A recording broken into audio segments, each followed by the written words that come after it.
Members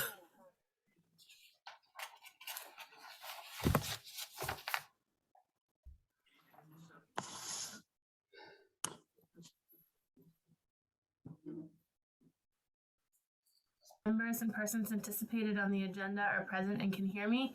School committee members, when I call your name, please respond in the affirmative. Elizabeth Alboda, Yes. Mary Branley, Yes. Mara Hogan, Yes. Natasha Rivera. Yes. Staff, when I call your name, please respond in the affirmative. Colleen Andrade, Yes. Jeff Ferrante, Yes. Charles Gabron, Yes. Ryan Haas, Yes. and Wayne White. Yes. Thank you. This open meeting of the Maynard School Committee is being conducted remotely as allowed by the Act Governor Baker signed into law on February 15th, 2022, extending certain COVID-19 measures. The new law, Chapter 22 of the Acts of 2022, includes an extension until July 15th, 2022 of the remote meeting provisions of the Governor's March 12th, 2020 executive order suspending certain provisions of open meeting law. This committee is convening by Zoom video conference as posted on the district's website. Please note that this meeting is being recorded. Accordingly, please be aware that other folks may be able to see you and take care not to screen share your computer. Anything that you broadcast may be captured by the recording, which is audible to and viewable by the public. Additionally, please let the chair know if you are recording or broadcasting this meeting prior to doing so. Use the raise your hand function now if you are planning to record or broadcast this meeting so I can make note of it. Most of the supporting materials that have been provided from the members of this body are available on Maynard Public Schools website in a folder titled 2021-2022 Agendas under the tab Agendas under the tab School Committee. The public is encouraged to follow along using the posted agenda and documents unless the chair notes otherwise. Any citizen wishing to make a comment to be read during a virtual meeting entered into the public record may do so by emailing comments to comments4scmeeting@maynard.k12.ma.us. Comments need to be emailed in advance and will be received up until the citizen's comment agenda item is addressed. Please include public comment in the email subject line, your full name and street address in the body of your email.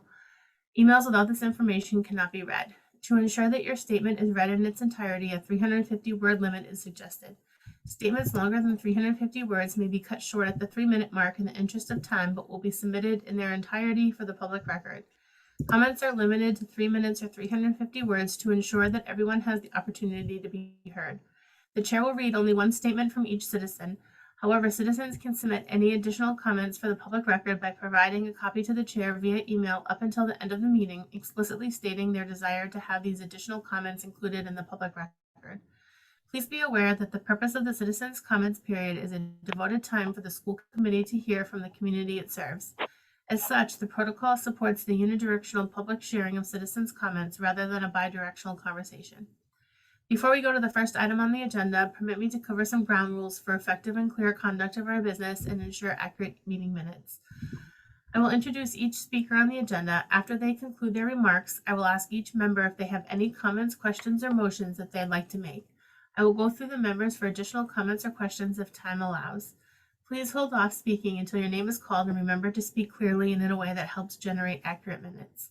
If members wish to engage with other members, please do so through the chair and take care not to interrupt anyone who is speaking. Finally, each vote taken in this meeting will be conducted by a roll call vote. Before we move to the first item on the agenda, roll call to come to order. Natasha? Yes. Maro? Yes. Mary? Yes. Elizabeth? Yes. And I'm yes. Bless you, Carol. For citizens' comments, we have one. My name is Sheena McNamara, Waltham Street, Maynard. I would just like to say that attending the meet and greet for the Maynard High School principal candidates in person was great. It was amazing to be able to speak for myself and have back and forth productive conversation, which I believe is greatly lacking in the school committee meetings. It was actually discussed at that meeting what a benefit Zoom meetings have been for parents who cannot attend for various reasons, and I completely agree. I believe that meetings going forward should be both in person and streamed live for optimal participation, parental involvement. I'd also appreciate some transparency about the steps the school is taking to correct the overpayment and illegal use of ESSER funds for the Be the Love program. Thank you. Is there any urgent business? No, Madam Chair. Okay, and then we don't have student representative report today, so we can move on to the Spanish immersion presentation. Oh. That went faster than you expected. Okay. Do we have, is Maria here? Yeah, Maria's here. Maria, okay. Are we all set? Colleen, do you want to start? I saw Miss Reyes for a moment there.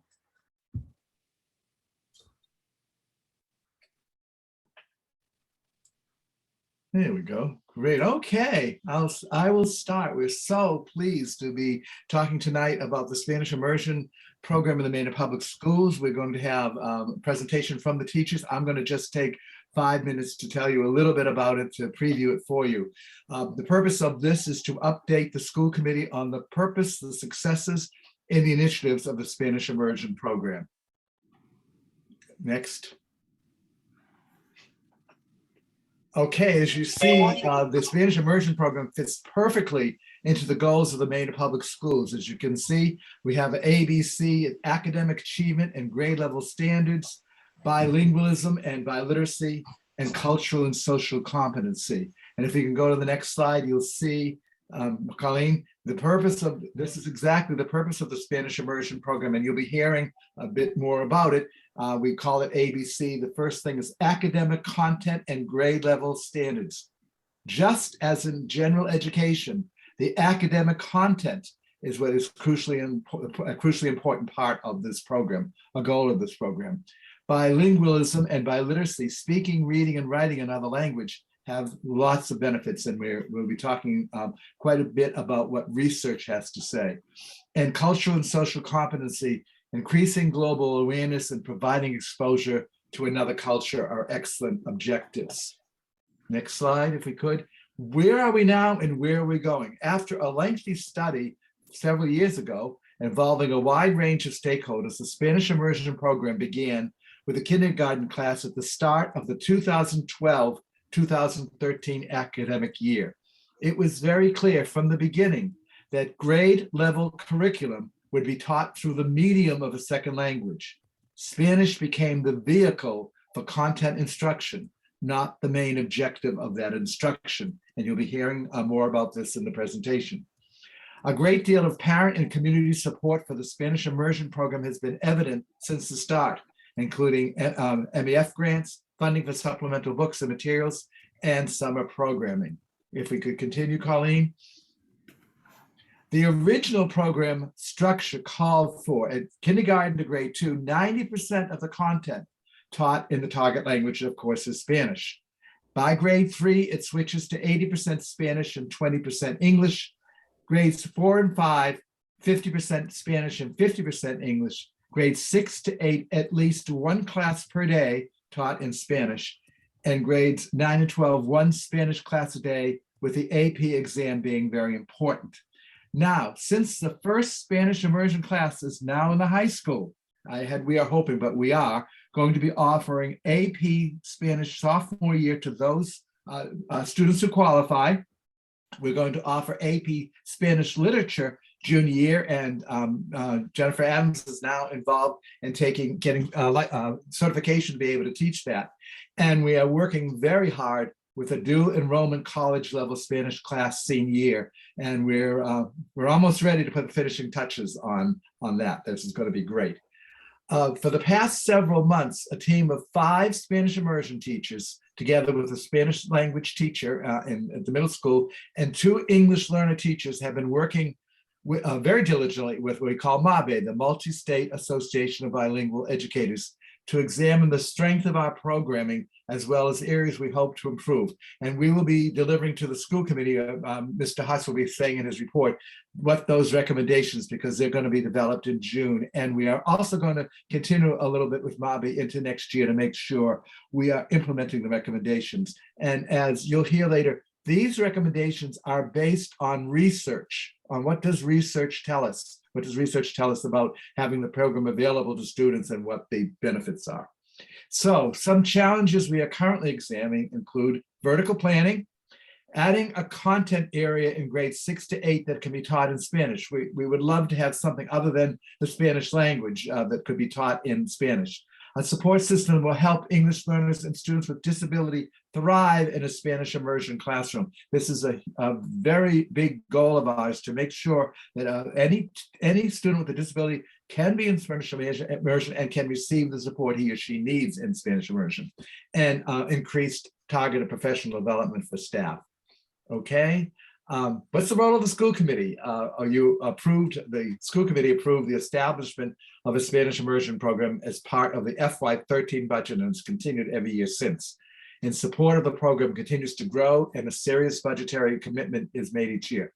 What I want to say, it is our recommendation at least once a year, a brief summary of the progress and challenges of the Spanish immersion program be an agenda item at a regularly scheduled school committee meeting, something we feel very strongly about. And we're doing that tonight, but we want to continue that at least once a year. Colleen?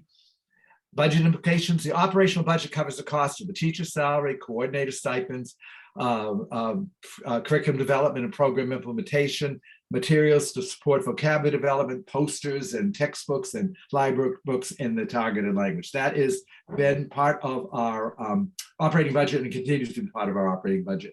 This particular year, we used $8,000 in ESSER funding out of ESSER 2 to pay for professional development with Amabe, as I mentioned, a group that is really working on helping us make sure we're using the best knowledge from research to improve our program.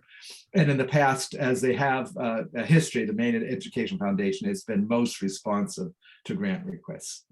And impact. The Spanish immersion program has been a valuable asset in the Maina public schools. The benefit to students are many, and recent research re-emphasizes the growth in cognitive skills and problem-solving abilities of students immersed in a second language at an early age. One of the challenges of an immersion program is the recruitment and retainment of high-quality educators who are fluent in the second language. The Maina Public Schools have been fortunate to have a number of excellent bilingual teachers and hope to continue to attract exemplary candidates when openings occur.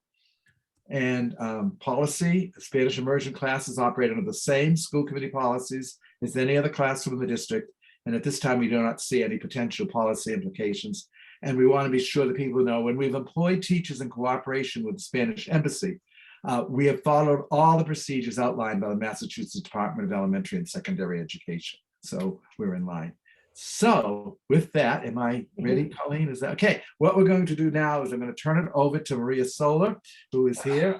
We also have Sita, who is here. And we also have some other Spanish immersion teachers who are here. And we have a wonderful presentation. It's just so wonderful. It's going to change your life. So without further ado, Maria. Thanks, Charles. Good evening. Colleen, I'm going to try to, yes, as we practice. Right. So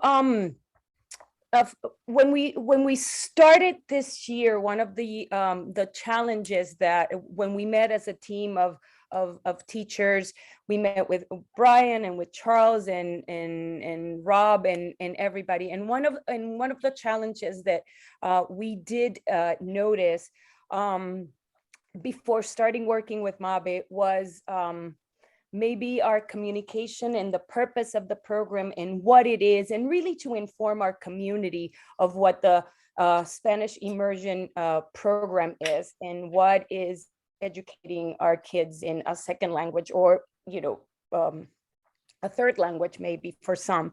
So Ms. Martinez and Senora Martinez and a group of us, she came up with, it's an interactive presentation. It's so whatever you see, it can be updated through the months and through the years as we move forward. And it's something for you first, and then for us to share with the community. So I'll just scroll through it. And if you want me to stop at any point, just let me know, and we'll click on some fun buttons here. to play with. So what is learning another language is not only learning different words for the same thing, but learning another way to think about things. And that's really the message that we want to send across. So as you see, when the parents or you eventually go into this presentation, you can go into any of these icons and directly go, oh, well, I know what it is, but I want to know more about our teachers, or I want to know about more of what are the pillars of dual language. I'm going to scroll through all of them so you can see it. But if you go to this main page, it'll take you to all those little fun places. So we explain here pretty much what language immersion is. It's, teaching the Massachusetts curriculum frameworks in a target language. In this case, it has been immersion, and to read, write, and communicate. So our purpose is really bilingual and biliteracy. Is this new? Well, some parents ask if that's new. This has been over for 20 years. So just little bits and pieces of information for you and for our parents. And the expectation is that really in 6 to 7 years, our students become proficient. And it's really more, as you see, an informative, because that's when we started this little work. These are the 3 pillars of dual language education: bilingualism and biliteracy. And what the expectation is for each of those pillars: cross-curriculum competency, which all take us to this last, button down here, which is equity and social justice, understanding equity, understanding it's being social justice. Sorry, I'm a little nervous. You can tell. Don't be good. Fine. You're doing great, Maria. You're doing great. Fine. Okay. So my tongue gets a little twisted. So we just want once again to inform the community of all the benefits of a bilingual education. And this is in this case, really for our program, is for our Spanish immersion students that are learning the curriculum in their L2, but also this benefits to, our ELs. They're learning, when they come, they're learning English, and they should keep their language. So we're just trying to really send that message of being multilingual, being multi-literate, being bilingual or biliterate. These are definitely, our program goals: the mastery of the oral and written skills in both languages, the academic achievement at or above grade levels in both languages, and a positive perception of other cultures, language, and communities. And this is what a little bit of what Charles was explaining of how our program runs. So at the beginning, when the kids enter in kindergarten all the way to 2nd grade, it's 90-10. So all the content is taught in the target language, in this case, Spanish, and then their specials are in English, and that decreases as they move along into higher grades. So in 3rd grade, it's 80-20. So one of their class, usually history, is taught in English, and then Spanish continues for math and science and language arts. And then 4th and 5th grade is 50-50. So what we're doing at Fowler in 4th and 5th grade is two subjects are taught in Spanish and 2 subjects are taught in English. And then, as Charles explained, that it's more like a world languages once we move into our middle school. So that's just, these are the guiding principles of the Massachusetts curriculum frameworks, updated as to 2021, 2022. They just came up with this. So effective world languages program, there's that inclusivity piece, the cultural awareness, the differentiated instruction and content, linguistic proficiency.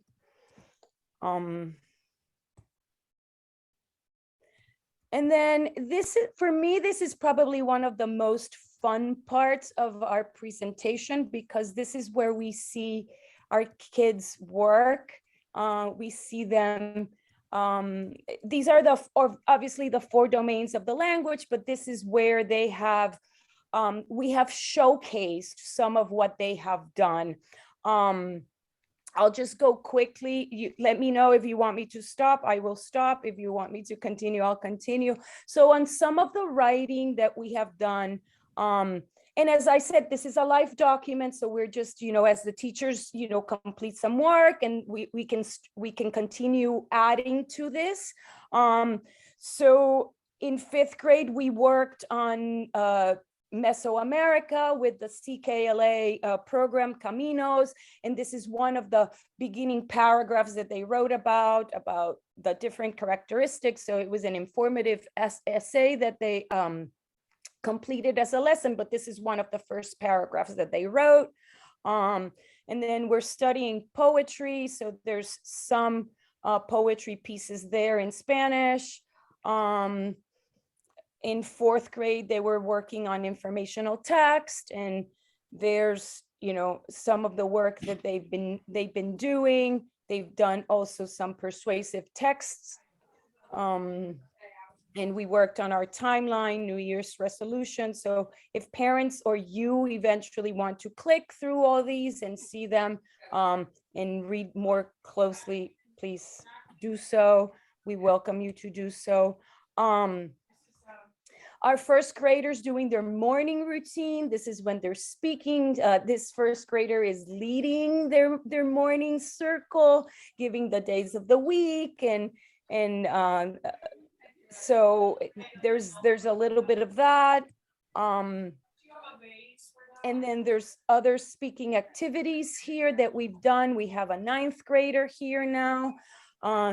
Ms. Mark, 4th and 5th graders, we did a cross-curriculum activity with a school in Murcia, and they presented their town.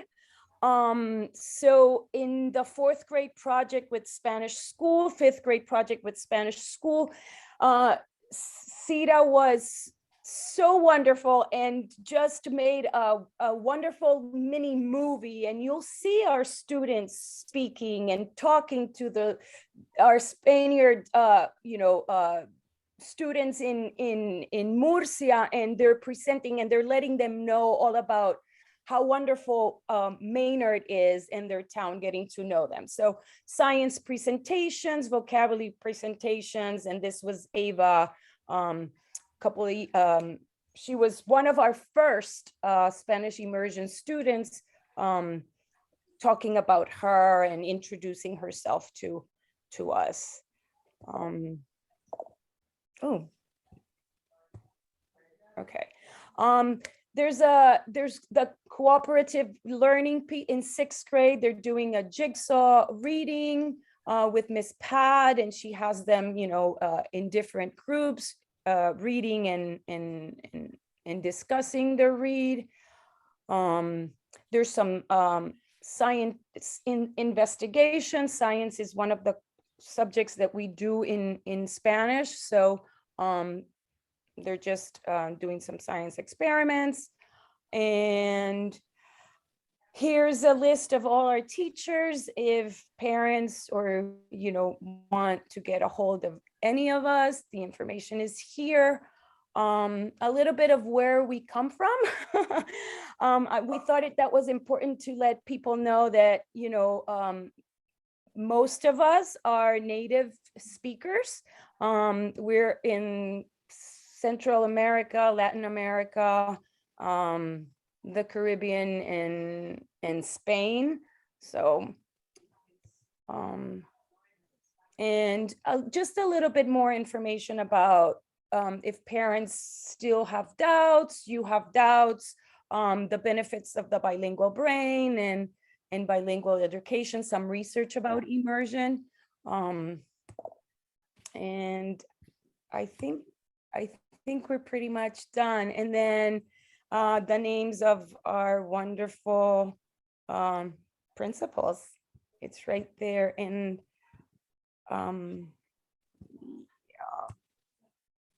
I think that's it. Well, thank you. Thank you, Maria. So, yeah, you're welcome. So I also wanted to let you know that we are doing the presentation for the families in Spanish and Portuguese because we want that message out that we are being inclusive, and then this program is for all our students. So it's so that's in the works, but the Spanish one is done.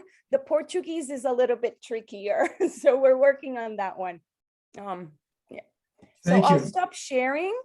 Okay, I do want to add just a couple of things. Maria has done a fantastic job, but I also wanted to tell school committee members that we are very indebted to Cita Martinez, who's been here as we worked on that. Angela Reyes, who's been just a champion. She's worked at fourth grade and first grade, and then fourth grade, and now in first grade. And she's on the call. And we have Amelia Gamboni, Monica Galdamez, and Lena Taveras. I think I've got everybody, and they have been just outstanding, and the dedication that they have to make our Spanish immersion program work. Without them, I don't know where we'd be. And I should also include our principals and assistant principals at both, well, all the schools actually, who've been very supportive in helping us with the program. So I can turn it back to Mr. Haas in case you want to say anything, Brian. Yeah, just wrap that up. That was a great job by the whole team. Maria, nice job presenting. Charles, nice job organizing that. And we're really proud of the Spanish immersion program, and it's growing and growing. And it's really exciting for somebody like me as a newcomer, if you will, to Maynard, to see it now into the high school, and the thought behind what happens when you're in 9th and 10th grade, and really the thought process behind multiple AP classes and potentially college level Spanish classes by the time they're seniors. So it's exciting to see it evolving as we continue. Great. So are we ready for questions from the school committee? Thank you. That was a really awesome presentation. Will that be available online on the website? Yes, we'll work it out. And I'd love to be able to click on all the things and read about I'm them. not sure when, because we're going to present it to parents too. So we'll work that out. Yes, I think that Colleen, Charles, I think that Colleen might be able to share the link with right. Okay. Yeah. you Right. all. And it's already on the school committee agenda. So good. the link is- okay. Beautiful. Thank you. Mara? Hi. Hi. I'm super excited to see this. My first question is, I noticed that, Maria, you said that in 3rd grade that history is in English. Yep. And I know when my kids were in it, math was in English. So I'm wondering what the change was. There hasn't really been a change. We do have the book. The books are in English, so there's a lot of the reading in English, but we do deliver the instruction in Spanish. That's part of this bilingual biliteracy piece of it. That's really important. Yeah. Okay. Yeah. So you're not doing math in English anymore? Are you doing it? So there's a point. Well, yes, and I can't. Yes and no. Yes and no. So the books and the materials are in English. So there's a lot of things that they will read in English, but the lessons and the conversations that the teachers are doing with the kids are in Spanish. Okay, I see what you're saying. Yes. Okay. Yes. All right. Yes. So that hasn't, so you're saying that hasn't necessarily changed? No. No. Okay, all right, got it. I did want to hear a little bit more about how the the possibility of bringing in the special education and how that's going to work. As I'm pretty sure the majority of people know, how I've really been pushing for this for many years. So I would love to hear more about, and I don't know if maybe that just means that you have to wait until the Mabe report comes out, although no, Mabe report No, previous. no, we first of all, thank you very much, because that is important. And research is one of the reasons we decided that it would be good to have consultants help us, is we wanted to make sure that we were making our decisions based on research. There is students with disabilities can do very well in a Spanish immersion class. Right now, we have had some support, not as much as we like, but we absolutely have some support. Mr. Rulo has arranged that for students who can be struggling. In addition to the support they receive from the Spanish immersion teacher, they receive support from a teacher who's teaching Spanish at Green Meadow. Yes, we are waiting for more specifics on what we can do right now and what we intend to do to making sure that there's no student with disabilities that's prohibited from being in the Spanish immersion class for lack of support, or that we don't have the necessary support for that student. So we'll be telling you the particulars as we work them up. But it's definitely it's a work in progress. Number two, thank you for pushing it, because it's very important and based on excellent research. I hope that answers your question. Yes, yeah. I'd love to hear once you Yes, get the right, yeah. research, get the information and put a plan in place. I'd love to Right. hear Right. more about what, how that's going to happen. And we'll address that as much as we can on the report that Brian gives at the end of the year once we have the Mabe recommendation. Okay, great. Thank But it you. is still a work in progress, but it's definitely very Right. important. I'm so glad that you're pushing it, because it's important. Yeah. The other question that I had was the 6 through 8. I know when my middle son, who was in the pilot class, was going into 6th grade, we talked about how there would be a Spanish immersion class and then another like Spanish special. Right. And I know that because of budgetary reasons and not room in the schedule, I think we dropped that special. So I'm interested to hear a little more about the possibility of adding something else in to the schedule for them. We're so glad. Lisa Palladino just entered the conversation, and she is a huge component of this, who actually teaches. What we would love to do is we would love to be able to hire someone who's Spanish teaching. For instance, we'll just make up a subject. Let's just call it history, who could teach 4 histories in English and 1 in Spanish. That's the ideal. We're not there yet, but that's what we would, so it's not so much a budgetary concern as that it is a staff concern to see who's out there when we're hiring teachers who can do that. Right. Yeah, I know that that's definitely been an issue, especially with the special ed. We would love to see it, and Lisa has spent a great deal of time working out, possible plans that are still possibilities at this point. Okay, great. I think that's all that I've got. I mean, I know that I'll be interested to see how the high school plan comes about, but been relatively happy so far. So right, and we're Jen Adams, who you saw last week with the pathways, has been very, very involved with us in the entire, for the both middle school and also for grades K to 5.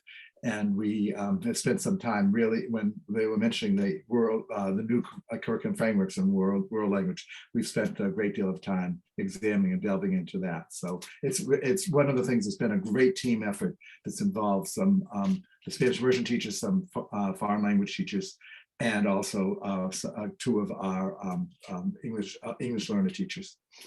great. Okay, thank you. Natasha?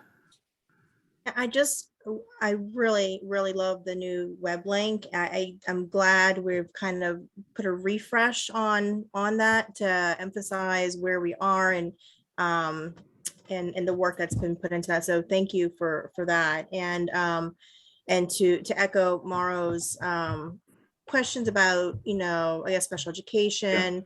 I mean, just as we talk about literacy in general, we know that like 1 in, about 5 kids in a class can potentially suffer from a language-based, Right. learning disability.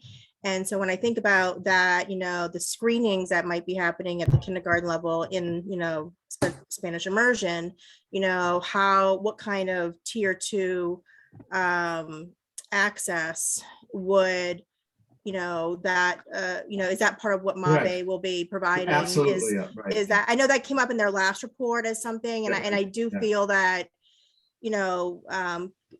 there's always been this contention about how much we're spending on the program. And unfortunately, I think kids have suffered along the way because we really haven't been able to commit as we wanted to in some of those areas that we know kids needed help, Right. for sure.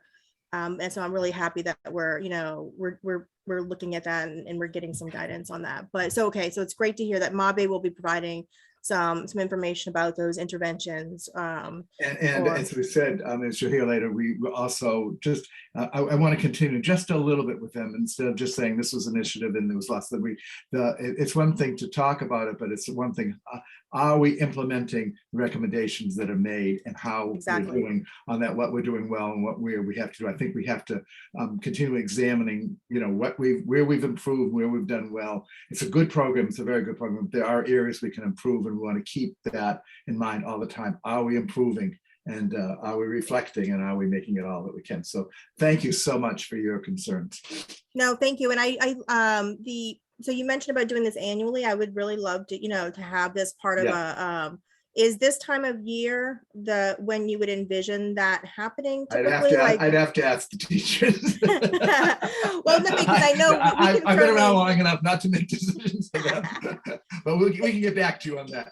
It'd be great because we can add it into our, our Right. annual We'll talk to them and events. we'll get back to you on that. Great. Okay. And is there consideration with a growing ELL population that to potentially transition to a dual language model for It's immersion? certainly, we certainly have had discussions. No decisions have been made, but it's an area that needs to be discussed. And Mr. Rouleau is very involved with much of the research with that. So that's a wait and see kind of a situation. Yeah. Yeah, I know that the Portuguese is the primary Right, yeah, but language, but I know yeah. Spanish is right behind it as Right. that other language. And I know a lot of districts have transitioned to a dual language or dual immersion model, sorry. Right. And didn't know if that might help us when we think about budgetary things, supporting kids in the class and that area, while also Right. sustaining the program as we would want. Okay, so more to come potentially Right, on more to come, this and conversation. it's a conversation that's going to continue. Okay. And thank you for your input. Seriously, it's very important to us. No, thank you. And then you talked about, and Maria, about having parent sessions, or is that what Right. you were talking about doing? Is there particular, or can you clarify? I was wondering if you said you're Go doing ahead. presentations in other languages. I didn't know if you meant like for, So what we did, we is a lot of people, but Miss Martinez, who's like a machine, it was brought to my attention, and Karen Murphy, such a keen eye, and I appreciate that so much.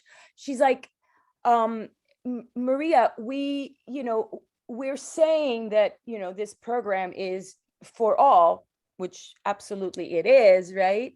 She's like, our Portuguese parents need to understand what this is. Our Spanish parents who do not read English need to understand what it is. Do they want to continue their kids having, their education in Spanish?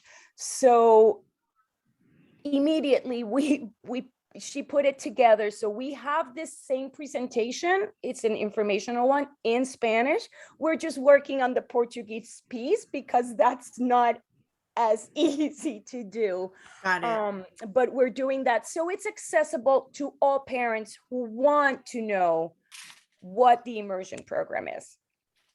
Is there, and I know this there hasn't been a lot of engagement, and I know last year there was a fantastic Spanish immersion forum, which hadn't happened in a while with parents, because the kids were gonna, like, the first year they're going into Right. high school.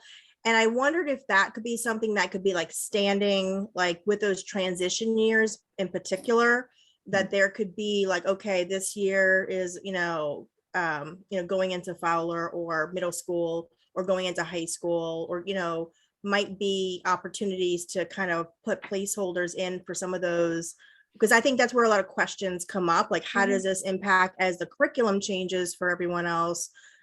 What you're talking about, like the 80-10 to the 50-50, all that, how that would look. And I wonder if that may be a good opportunity to keep the parents engaged as it kind of progress, as we learn, as we're doing better, we're tweaking. Is that something you- that I Can, think- just to clarify what you're saying, see if I understand, like a kind of like an open house for the parents, like an informational yeah, session for them? like a Yeah. targeted, Yeah. like, Angela- okay, like ninth grade's coming up. This is what we envision will happen as kids transition to ninth grade, like bring your questions, that kind Yeah. of thing. Or Yeah, going to middle Angela has school. brought that up several times into Yeah. something that, it's in the back of, not in the back of her mind, probably in the front of her mind, constant, yes. So it's something that she has suggested that we do. Okay. Great, definitely. And we'll make a note of that at our next MABE meeting too. Okay. And that's it, Maria. It was just really great to see you in, I know this time last year, you're, a little bit under center time, so smiling, excited now about, the future of what a program is, and reporting out We're on very a excited. lot more positive things going on. So thank you all. We're just having a blast. Charles, with you, involved, I don't see there not being a party. That's true.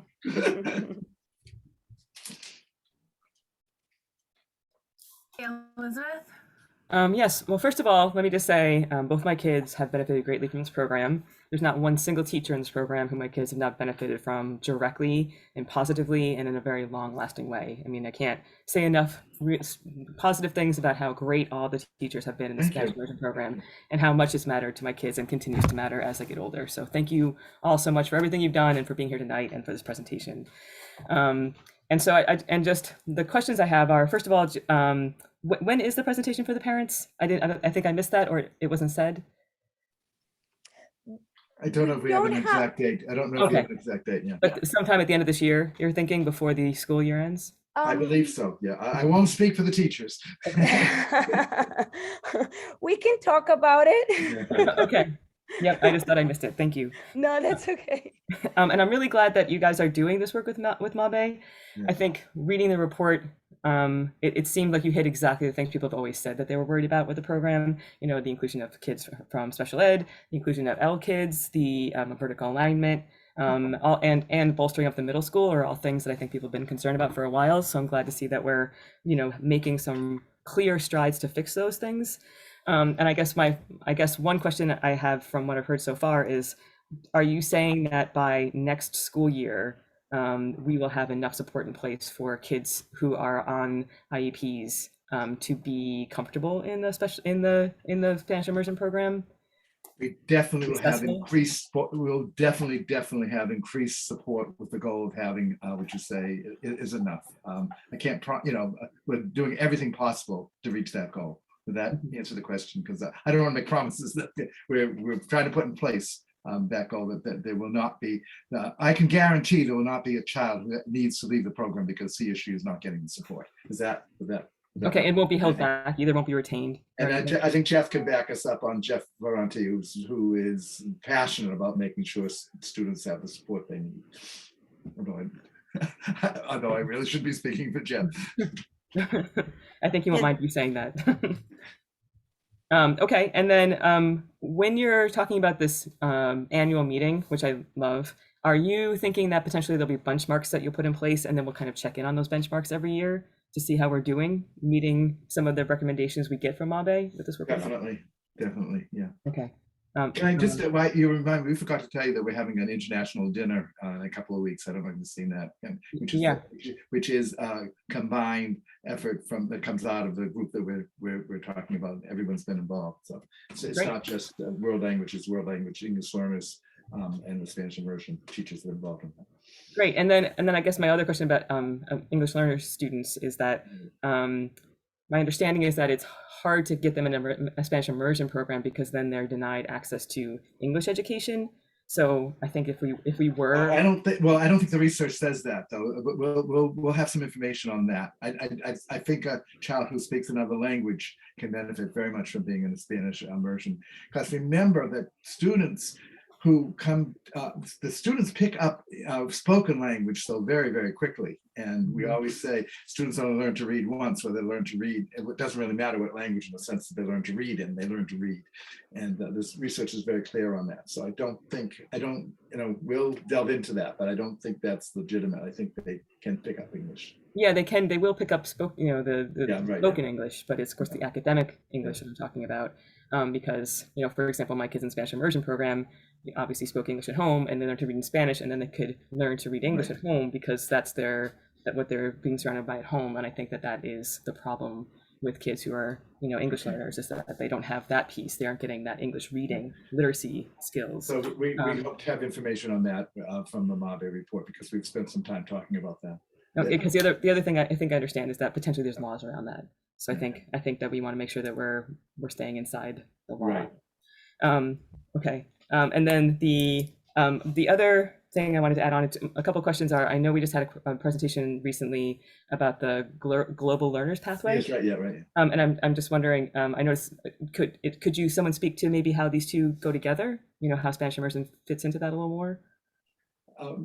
Well, absolutely. I think the students who have gone through the programs we just mentioned are able to study, for instance, Spanish in much more detail than students who have not had that experience. For instance, opening up a brand new Spanish advanced placement Spanish literature class in addition to advanced placement Spanish. And the Global Studies talks about not only visiting other countries, but by the pathway talks a great deal about the connections. It doesn't necessarily always mean you need to go to another country, but being immersed in the culture of another country is part of what the global pathway is about. And so these two groups are working together. Yes. Okay, great. Great. And then it looks like, I love the idea of having Spanish literate, the AP Spanish Lit. That's awesome. And so we're going to try. Shout out to Jen Adams who could going the extra mile to get certified in that. Yeah, that's great. I love the dual. What college is the dual enrollment through? Do we know? Right now we're working with it's Framingham State University is where we're working with, but we haven't signed any deal yet. Okay, got it. So I like that your step is staying one step, it seems like, ahead of the kids who are the oldest Spanish immersion kids, so that they will have a place to go and keep using their skills, and that's great.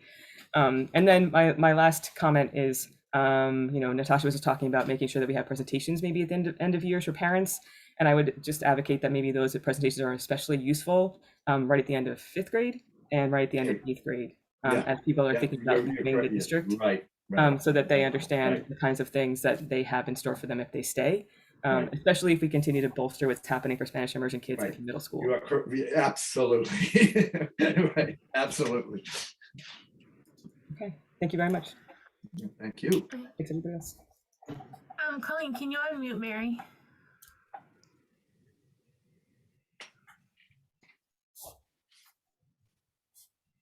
Thank you. My dog was barking, so I had to mute myself. But Maria, thank you so much for this presentation, and to all of you. It's very, very, very exciting. I'm really thrilled about the interactive piece. The link is just amazing. Putting on my real estate hat for a minute, there are many people who are enticed to come to Maynard because of our Spanish immersion program. And unfortunately, I have to tell them that not everybody necessarily will get into it because it's a lottery, but it's really, it speaks of, the value that it offers. So I wanted to suggest that after you have the MABE, the report, not that you come at the end of the year, but plan if you could come when we're talking about budget, when you. Yes, good idea. You Yeah, do right. like October, November, Yeah. and maybe if there could be a plan of, next year, like a 2 or 3 year plan, because we know that we won't get everything in 1 year, but if there could be a plan of, this is what we need the school committee to budget for next year and the following year, and that it would be really instrumental for us. And also, when you're talking about the extra subject in the 6th to the 8th grade and that kind of thing. So that is, I think that's the extent of, I wanted to ask just a question, because it seemed as though this year coming into, I guess going into next year, there wasn't a wait list for kindergartners. Unless that changed, that everybody that applied to Spanish immersion for going into next year has actually gotten in. It seems like we've had a wait list before, and I was just wondering.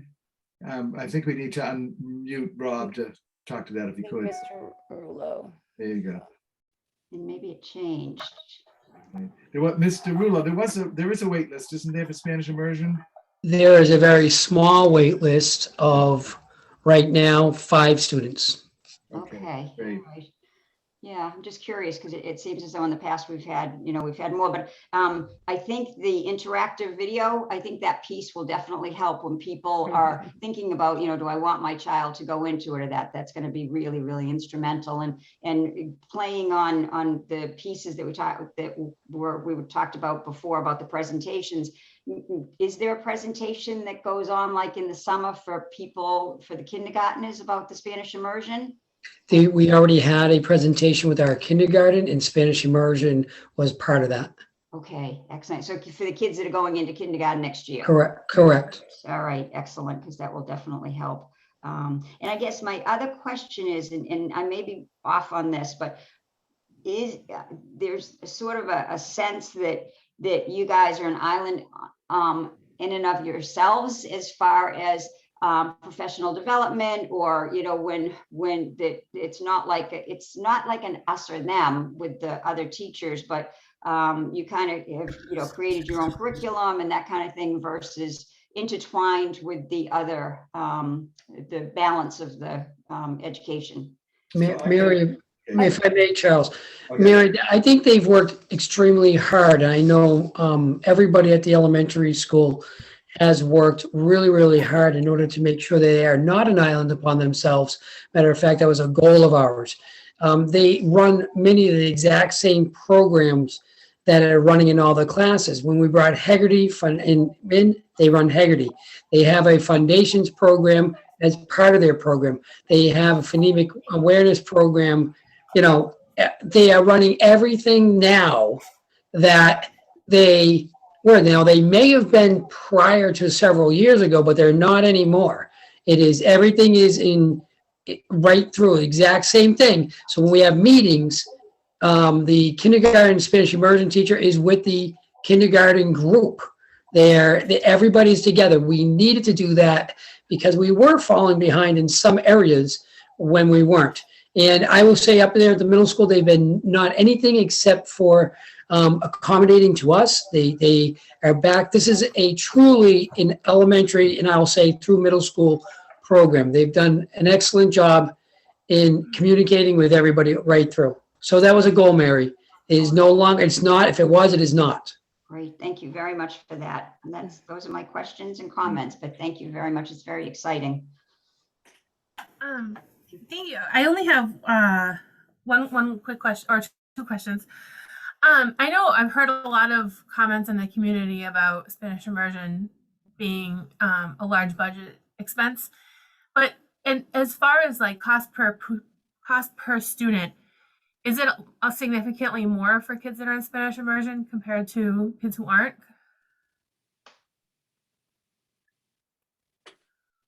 It's a great question. Certainly, you're right. Certainly, I guess my first answer would be no. We buy textbooks. We buy textbooks for everybody. Yeah, I was assuming it wasn't, but I didn't know. Yeah. I mean, I know in the past they had like camp, but that parents would pay to subsidize like the staff who were working over the camp. And they actually at one point opened that up to any Spanish, any person who was interested in the Spanish camp to make it more inclusive. I think the only other thing that was different was the tables at one point, like they were like, closed, they weren't, but that wasn't all that Remember we different. had one para for a while that in Right, the Yeah, that's in first grade. program. That was, yeah, that was Yeah, the the original program for intent. a while cost us one para and everything Yeah. else was the same because you had to buy books for everybody, you had to have furniture for everybody, and it was all the same expenses. And I remember there were a lot of school committee meetings I went to as a parent where that was said over and over again. Right. And so I was curious about that. I didn't want to ask it, but I did see on your slide, it says serious budgetary commitment each year for this program. And I thought about how different that is from the messaging I've gotten before, and how worried I am because people do say things like that in town, that it is very expensive to do this. So I'm glad to hear that it sounds like that's not, Right. I'm not missing anything. It is the same, right? Right. Okay. I know in the past, Maria, just listening to what you were speaking with Mauro about the math, I remember they were actually in Spanish, the books, and at one point, and parents couldn't help their kids do their homework in like first grade, and so you had to get a copy of the English version to send home to parents so you could help. So it was like staff were doing a lot more effort to help support parents, to help support their kids, Yeah. in the So language. it was kindergarten, first and second grade, in math were in Spanish. We transitioned to English just because, once again, crossing those literacy, skills from one language to another. You're explaining in Spanish, they're reading it in English. And that's what being bilingual and biliterate means. So yes, to say yes. And I also just want to actually apply. I know you and Miss Reyes were some of the first two teachers when the program expanded up to Fowler. And I do recognize that there were some cultural differences at that time. And I appreciate you being great ambassadors, and all of you for the program, because I think that's what has the dedication of the teachers has made it successful. So. A follow-up question from what you guys have said is, are we thinking about doing the camp anymore? Is that I know it was around until COVID, and then so is it coming back? It was something that parents did pay for, and I know that there is a revolving fund that comes from the parents paying for that. I can answer that question. We have a summer enrichment program for all of our students at Maynard Public Schools. Once we have the enrollment, then we, if our Spanish immersion will receive that, piece in Spanish in our, EL, we have ELs and we have immersion students and we have our just, English speakers. Yes, we're differentiating that. Got it. So the kids who are in a Spanish immersion or asked to do it in Spanish can do it in Spanish over the summer. Okay, got it. We'll provide some services in Spanish. Yes, okay. Absolutely. Yeah. Great, thank you. Thank you. Thank you all very much. Wait, I still have my second question. You're the chair. You can do what you want. Right? My second question was, do teachers like the CKLA program in Spanish? So the CKLA, we're doing it third grade. CKLA and Caminos is the same exact program. So to what Mr. Rouleau was saying, I think it's great that we're doing exactly the same thing, which was not happening years back. Mrs. Martinez and I at Fowler we piloted and we liked it a lot. We're very excited about it. We're also very excited that our immersion students are doing exactly what our other fifth graders and fourth graders are receiving. So exactly the same content. So yeah. So we do like it. And third grade will start definitely in the fall, correct? Great, thank you so much. thank I you. love the presentation, and I look forward to hearing more next year after you get the MAVE report and make plans for moving forward. And I appreciate you coming and sharing with us.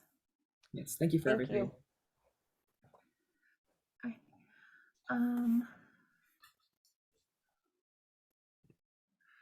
Okay, so our next item is the solar project note. Do people have questions? We got answers to questions that were sent previously, and Beth was awesome at answering those. Do people still have any more questions? I noticed she's here tonight too. I had one question. It's not about necessarily the offering, but just and this might be more of a Greg question. But I know that as the contract, is there an opportunity for a school department person to be involved with the negotiation team when that is happening? And the reason why I'm asking is I know there are some things that might talk about like access space or time that I just want to make sure that the education lens is put on in that view or considered more because it will be more impactful at the school, and want to make sure that it isn't something that gets all the way to the end and then it's like, oh wait, well, what about this? So I just wonder about how we can mitigate, to ensure that the school department is brought in during the negotiations, whether it's, at this table or in consult during. That would be my pause. Can you unmute Beth? Oh, I think. Good evening, everyone. So I agree. I defer to Greg on that matter, but I would anticipate the following occurring. Town council obviously will support the town/school in the negotiation with Select's attorney. We are starting with a contract that's been reviewed and approved by Power Options, as the town is participating through the Power Options program, but certainly there'll be some nuances in negotiations. I would also anticipate, and not to put Brian on the hot seat, but I would anticipate the superintendent will be involved in the negotiations to ensure that all of that coordination and facilitation is well addressed in the contract documents. To the extent needed for commercial reasons, of course, I'll be involved as well. But I defer to Greg as to who all of the appropriate parties, but certainly, this is a project happening at the school. Certainly the school needs to be involved and have a seat at the table. I would expect Brian or someone on his staff would be, involved in that process. Thank you. And I think that's a little bit nuanced to what we were imagining was happening before. I think the school was brought in part of the RFP process, but there wasn't an anticipated having someone, part of the negotiation. So that's good to kind of clear up and, highlight that there will be an active role during the negotiations in some form by some school department member to carry that. I was thinking when because Greg wants a vote, we could, in the motion that's voted on, say something along the lines of, we're voting to move forward with this project with the understanding that the school, probably Brian, would continue to be involved throughout the negotiation process and approval of the contract or something, to make sure that it's in whatever we forward on to Greg, that Brian would be involved. Yeah, I think that sounds about right, Hillary. What I would imagine is that I just hate to get all the way to the 11th hour after all this work, and then there's a question that we're like, okay, that was talked about 6 months ago, and all this. So it'd be great to kind of mitigate any of that. What else have anything? Oh, Elizabeth? I did ask questions. I asked them late, and so I guess, and I didn't get answers, and that's my fault. But a lot of them. Oh no, they were in there. I did not in the one I saw. Yeah, the first set. Brian sent them out backwards, so the first one he sent out had all of the answers, and then the second one had the first set. Okay, so the one that says updated is not updated. Put in the full set. But I swapped them today or yesterday, so that all of the answers to your questions were in there. Okay. All right. But I guess you didn't see them yet. No, I don't even. Okay, where are they? Okay. All right. So it's from the one from Brian. Okay. The first one from Brian, the first email Okay. from Brian. Perfect. Got it. Thank you. All right. Okay, I'll take a look at those real quick while you guys talk. So would it be, do we go ahead and just we would be making a motion to recommend that we proceed forward with the negotiations under what had the presentation we'd have in, with the expectation that the school department be involved actively in some manner to be determined by the superintendent and Greg with through the negotiation process. Does that sound about right, everyone? It was actually in the last page, next to the last page, it said next steps. The top one, school committee to vote to proceed and recommend select board, because I had said with school committee members, so, but your contact is better. Enter into the solar power purchase and lease agreement with Select Energy. So we have, okay, with Select Energy, Yeah, sorry. Yeah, that's okay. Yeah, so if you go to the next slide 12, it's actually the Oh, maybe I missed that part. first Okay. bullet under the next steps. Motion could be that, including the part about involving the schools. Right. And just while you're finding that, I just wanted to comment that I'm ecstatic that Select Energy is out of Hopkinton, I think, because I'll tell you, I have had clients who have had a very different, it's all great when everything's going well, but when you have an issue, trying to get a hold of some of these companies is next to impossible. So I'm thrilled that we could actually take a drive and go to their office if we have a problem. But anyway, that's just a sideline. Anytime. All right, Don't so move. Wait, Brian, do you have any comments on how we go forward or what we say for the motion or anything else?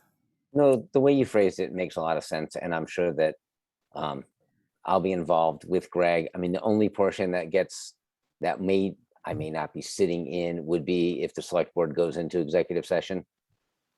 Mhm. Okay. Greg and I had already talked about this, so this is not going to be a surprise to him at all. okay, great. All right, so I will make a motion that the school committee proceed with and recommend the select board enter into a solar power purchase and lease agreement with Select Energy and ensure that school department representation is active through the negotiation process as determined by the superintendent. I'll second. Discussion, and Elizabeth, are you good? Yep, I'm good. Thank you. Okay. And thanks for answering those late too. Thank you, Beth. any Thank other you very much. discussion? And You're very welcome. And did you guys vote yet? no, we're No. going to. We're Well, this is just discussion. No. Yeah, thanking you for the discussion. Okay.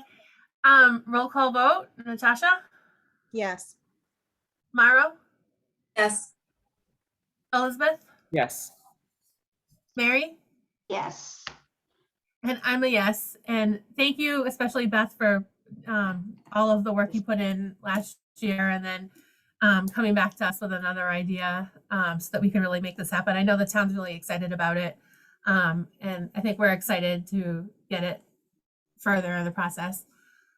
You're very welcome, and I'm excited on behalf of all of you. I can tell you it was a significant team effort. I know Sarah's going to take very good care of you guys as the project's built. And just for the record, even though I said that the superintendent will be involved in the negotiations, his involvement won't stop there. Obviously, throughout all of the construction, Select is going to be coordinating with staff at the school so that there is that tight level of coordination and interface and to minimize disruption and result in a happy long-term relationship between the parties. So I feel, yeah, I know you'll be in good hands. Thank Sarah, you. too. Thanks. Great, thank All you. right, thank you very much. Good night. Thank you. Good night. Okay, food service. Is that Brian or Wayne? Absolutely. That's Wayne. He's going to turn the screen on. There he is. And he's going to explain why the Thanks, food service Wayne. prices are changing. Hello. How's everybody tonight? You did Okay. great. Okay. Okay, Colleen, if we could pull up our lunch slides, that would be great. Is it the ones you emailed me that you want me to pull up? Yes, please. The ones with the pretty colors. While we're waiting for the slides to come up, we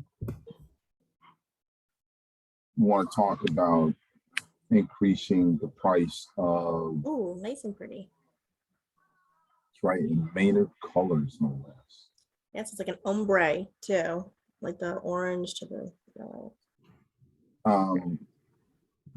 So wanted to talk about increasing school lunch prices for next year. Wanted to get your approval so that we could get the word out to people, so in plenty of time they can prepare for next year. And so I start with, you know, why do we need to increase lunch prices? The Healthy Hunger Free Kids Act of 2010, the Food Nutrition Service of the United States Department of Agriculture is where our directives come from. And it says that school food authorities, that's us, weighted average price must be greater than or equal to what's called the calculated weighted average price. And I'll talk to you about that a little bit, in accordance with USDA guidance. So to put that in kind of layman's language, there's a floor that the school price must be at, and that is so that the subsidized portion does not carry the paid portion. And let me re-emphasize that we're talking about raising prices. These are for the people that pay. This is not the free and reduced people. This does not affect them at all. And what I have here is a screenshot of the DESE memorandum that talks about this, that came out to all the superintendents and the business managers. And you see, they talk about equity and meal pricing, saying an annual review of paid meal prices must be conducted and reported to be in compliance with this equity and meal pricing provision of the Healthy Hunger Free Kids Act of 2010. For school year 21-22, the weighted average price for paid meals must be equal to or greater than $3.18. So how do we get there? Next slide. So, well, first of all, some background. We need to stay current with USDA pricing so that we can avoid disruption of reimbursements. If you get audited and your meal prices are too low, you have not kept up, you run the risk of DESE cutting off your reimbursement funding, and we don't want that to happen. Meal prices have not been adjusted in over 4 years. As everyone knows, and we're acutely aware now, that prices have gone up significantly, and we have not adjusted the price of school lunches. The tool that you use to calculate what is called the weighted average price is in the security portal of the DESE website. So it's not something I developed, it's not something another district. Again, it is a DESE developed tool that resides in a security portal. Next slide. So the weighted average price, the current USDA requirement is $3.18, as I showed you in that memorandum from DESE. You can round down to the nearest 5 cents, which would be $3.15. Our current average weighted price, when you put, and the way you get there in the tool is you put in what the current paid prices are at your schools, multiplied by the numbers of meals, and it calculates what your current price is. And our current price is $2.98. That's the weighted average price. Next slide. So on the left are in order to get to the $3.15 weighted average price, on the left, you see our current paid prices at the three schools. At Green Meadow, $2.75, Fowler's $3, and at the high school, it's $3.25. In order to get to that $3.15 weighted average price, we would need to raise Green Meadow to $2.80, Fowler $3.20, and high school to $3.40. And again, the way I arrived at this is in the tool. I would put in these new prices, and then it will then recalculate what the new weighted average price is. And so that's how I arrived at these prices in order to achieve the goal of $3.15 weighted average price. Next slide. So this information is based on the most current guidance, which, as you saw in the memo that I showed you, said for school year 21-22, 22-23 is not published yet. So updated guidance will likely create the need to have to adjust our prices up again next year, a small amount, because again, things are going up and they will probably adjust that index up. So as you know, I need your permission in order to raise these prices. And I wanted to walk you through where we were, how we got there, and how or why I think we need to raise the prices to what we do. And again, I wanted to bring this up now for the fall so that there's enough time so that parents can plan for these slight increases. And again, I just want to repeat myself and say, this does not affect the free or reduced students. This is only the people that are fully paid. And I think that was it. I put my backup in there. So. Thanks.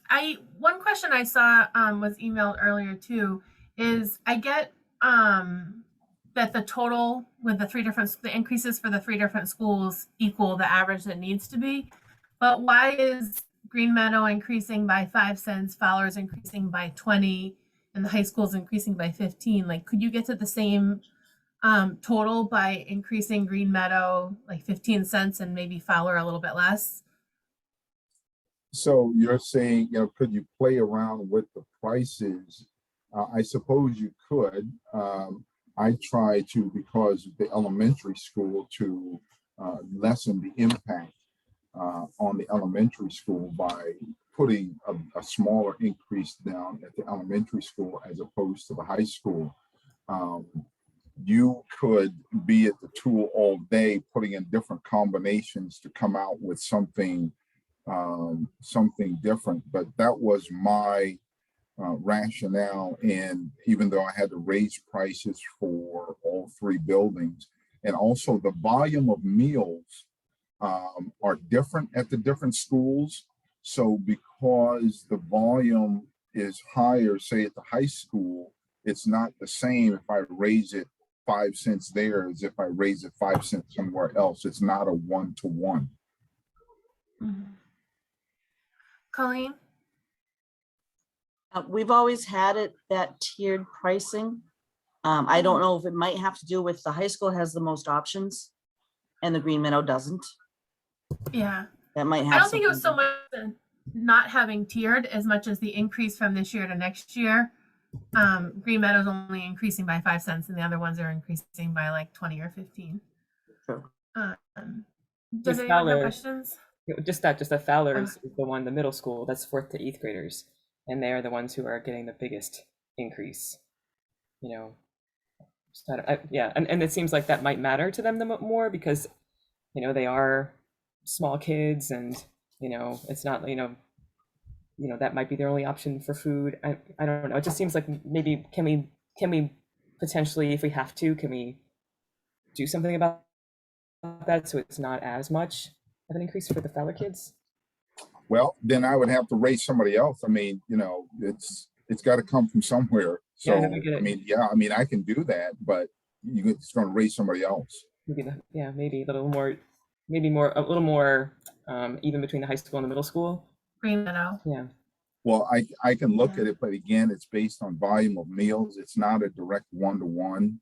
Hmm. So, you know, if I decrease a penny on Fowler, an increase in high school, it's not a direct one-to-one. Okay. Depending on And- the volume, it may not even move.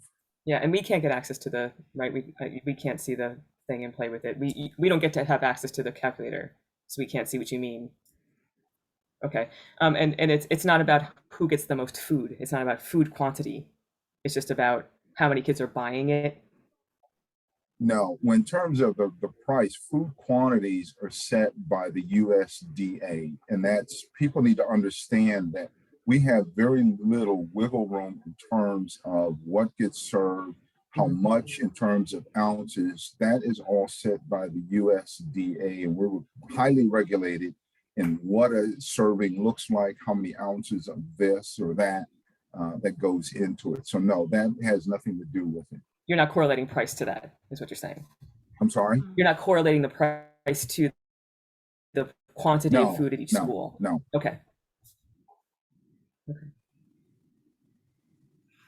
Yeah, I feel like people are going to see this and say, why is Fowler increasing 20 cents and Green Meadow is only increasing 5 when Green Meadow was already paying less? That's my only worry. I mean, we're talking, Would someone else I don't think? know. I hear what you're saying. I don't know the formula reason. I was just doing some rough math. And I think, you know, we're talking like $30 for a year. You know, if someone took lunch 20 cents, you know, or 5 cents extra, 5 days a week times 26 weeks, you know, I think it comes out to, you know, it's not hugely significant. And that's if they're getting meals every day, lunch every day, at that higher 5 cents higher, you know, rate. Sorry, I had to kill a wasp.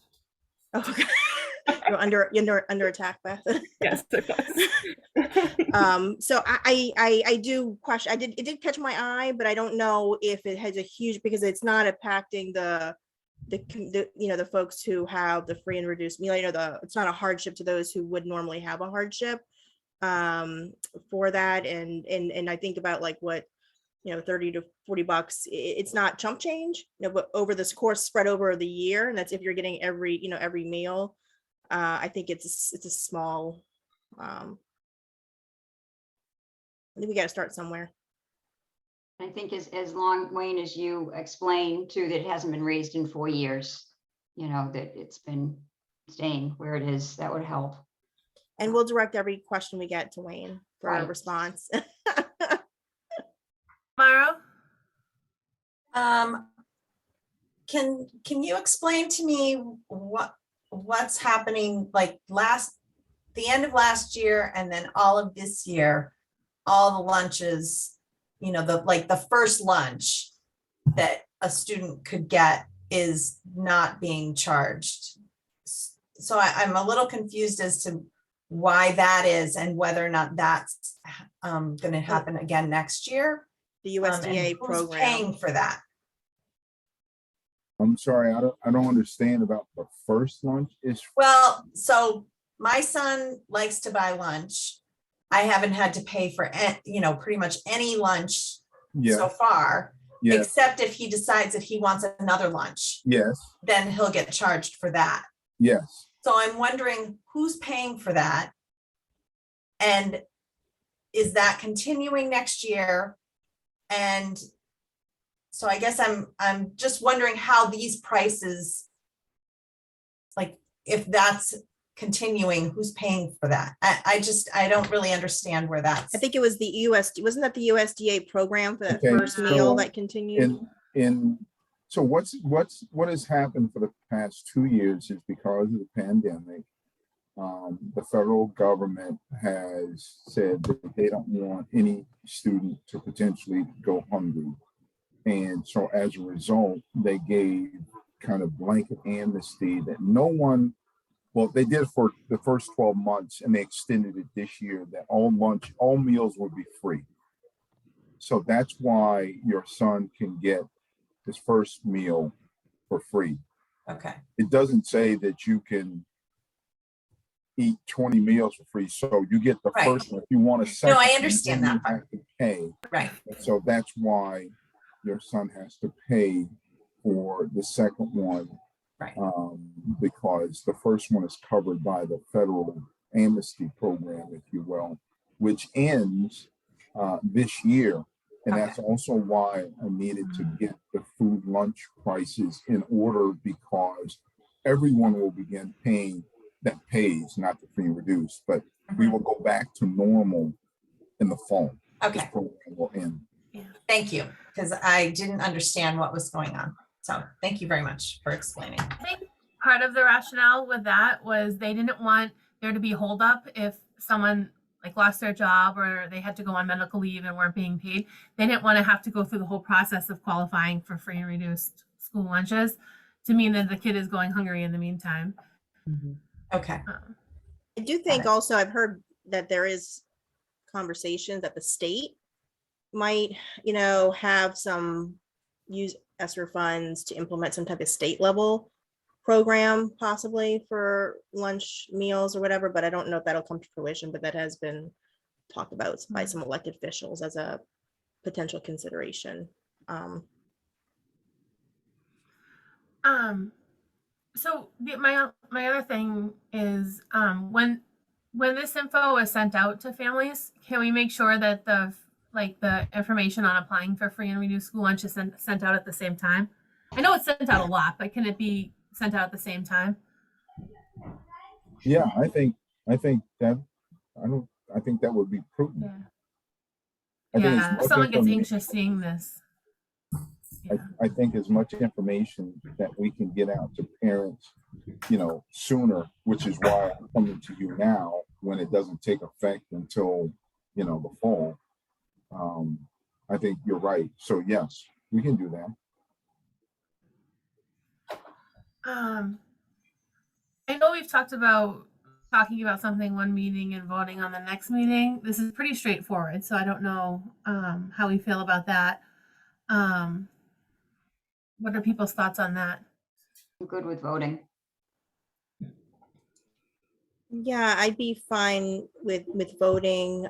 It doesn't sound like if the state, just to clarify on what I was mentioning, if the state decides to implement some type of continuation of a free meal, basically it's not going to change anything anyway, because it would just be that the funding would be from there, but the rates would still be established regardless of that. Yeah, and I do echo the communication aspect, Wayne. Thank you very much for being so cognizant of getting that out, because people going from one to to plan ahead, especially right now when the cost and inflation is so high in many areas. It is unfortunate that this needs to happen on top of that for families, but I recognize that that there's clearly a standard that we can't fully subsidize the program on our own. I also think, just following up on that if the state does, if Wayne, if you send the numbers out and then the state for some reason does extend the program or continue it on the state level, that you just said that we are going to have to increase next year. So next year, if we didn't do anything now, next year, we're talking substantially more that would have to go up, right? Versus little increments. You're saying if we didn't do anything Right. now? Right. Oh, yes. Yeah. And then you would also run the risk of DESE wanting to slap you on the wrist and maybe suspend your funding because you're out of compliance. Right. Okay. When they increase next year, can we see other ways of adjusting the increase so that it's like Green Meadow increases a little bit more, maybe keeping the tiered pricing, but making it a little bit more of a consistent jump between school to school? Sure. I mean, I don't know what's going to happen next year, but I can certainly keep that in mind. Sure. Absolutely. Thanks. Thank you. Lori, are you okay with, I know that you had some hesitation with these numbers. Are you? Yeah. Okay. Yeah, I wish Green Meadow was increasing a little bit more and Fowler was a little bit less, but I'm okay with it. It's pennies. So Right, well, and Wayne, is this correct that we're just looking at the FY23, or should we just say effective now? We're not gonna, or would we get a new one for Well, next effective year? next year. Effective FY23. Yes, it will become effective the 1st of July, but the reality is, When the food service program students starts won't up come again. back until late August. But yeah, and so my plan is when the most updated guidance comes out, that we would have this conversation again this time next year. So, I would have the latest guidance to say, okay, we have to increase because they upped that floor, that average weighted price again, and this is what we need to do. Hopefully I don't, but I only wanted to, do it for 1 year at a time. As you saw, we're now at the bare minimum by, it's actually 318. They allow you to round down the nearest 5. So we're 315. So when they increase it next year, it's going to go off of that 318. Right. And no breakfast, like breakfast rates aren't impacted? No, at least in terms of reimbursement and for this average weighted calculator, they only look at lunch. Okay. All right, I'll make a motion that we approve the recommended proposed lunch fee increases for Green Meadow at $2.80, Fowler at $3.20, Maynard High School at $3.40, effective FY23. Second. Question? Okay, roll call vote. Natasha? Yes. Mauro? Yes. Elizabeth? Yes. Mary? Yes. And I'm a yes. And then we're at Wayne again for food service contract approval. I get the double dip, huh? Yep. Okay. So I wanted to bring everybody up to speed. Some of you were involved in the food service contract process. And as I go along, I would appreciate it if you would kind of give your perspective. But for those of you that weren't involved, to let you know, we had Fresh Picks, who is our current provider. They had a 3-year contract, which expired June of last year. But the USDA and DESE, because of the pandemic, gave us a waiver and said we could extend 1 additional year, that we wouldn't have to go out for the RFP process during the pandemic. So that brought us from last year to this year. So this year I was required to issue a request for proposal and go out to bid for a new food service management company. So the process, for those of you that have not been involved in this before, for those of you that have, I apologize. As a matter of fact, help me out, speak up. So you start off by, you have to write what's called a request for proposal. Ours that went out to look for a food service company was 90 pages. Then after writing that, you have to advertise this RFP. You have to get it out. And all of this is part of the procurement process. It's spelled out in Massachusetts General Law 30B about procurement, about how you write RFPs and your timelines in this. So it's very structured. So when you advertise, you have to give people at least 2 weeks from the time of the advertisement to when the responses are due. So we advertise on February 28th. You have to advertise on a local newspaper.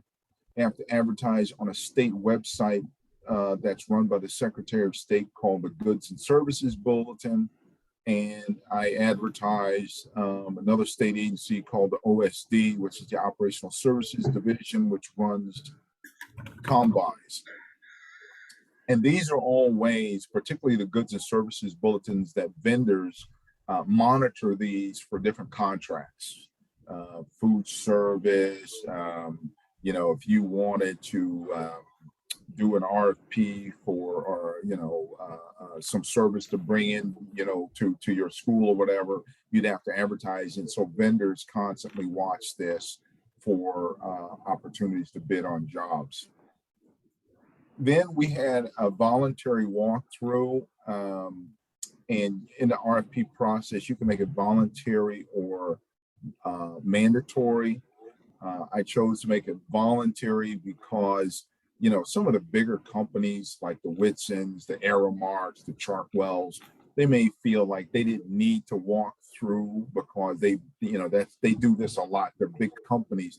And I didn't want to reduce the numbers of people that were eligible because they didn't come to a walkthrough. So ours was voluntary. Next slide, please.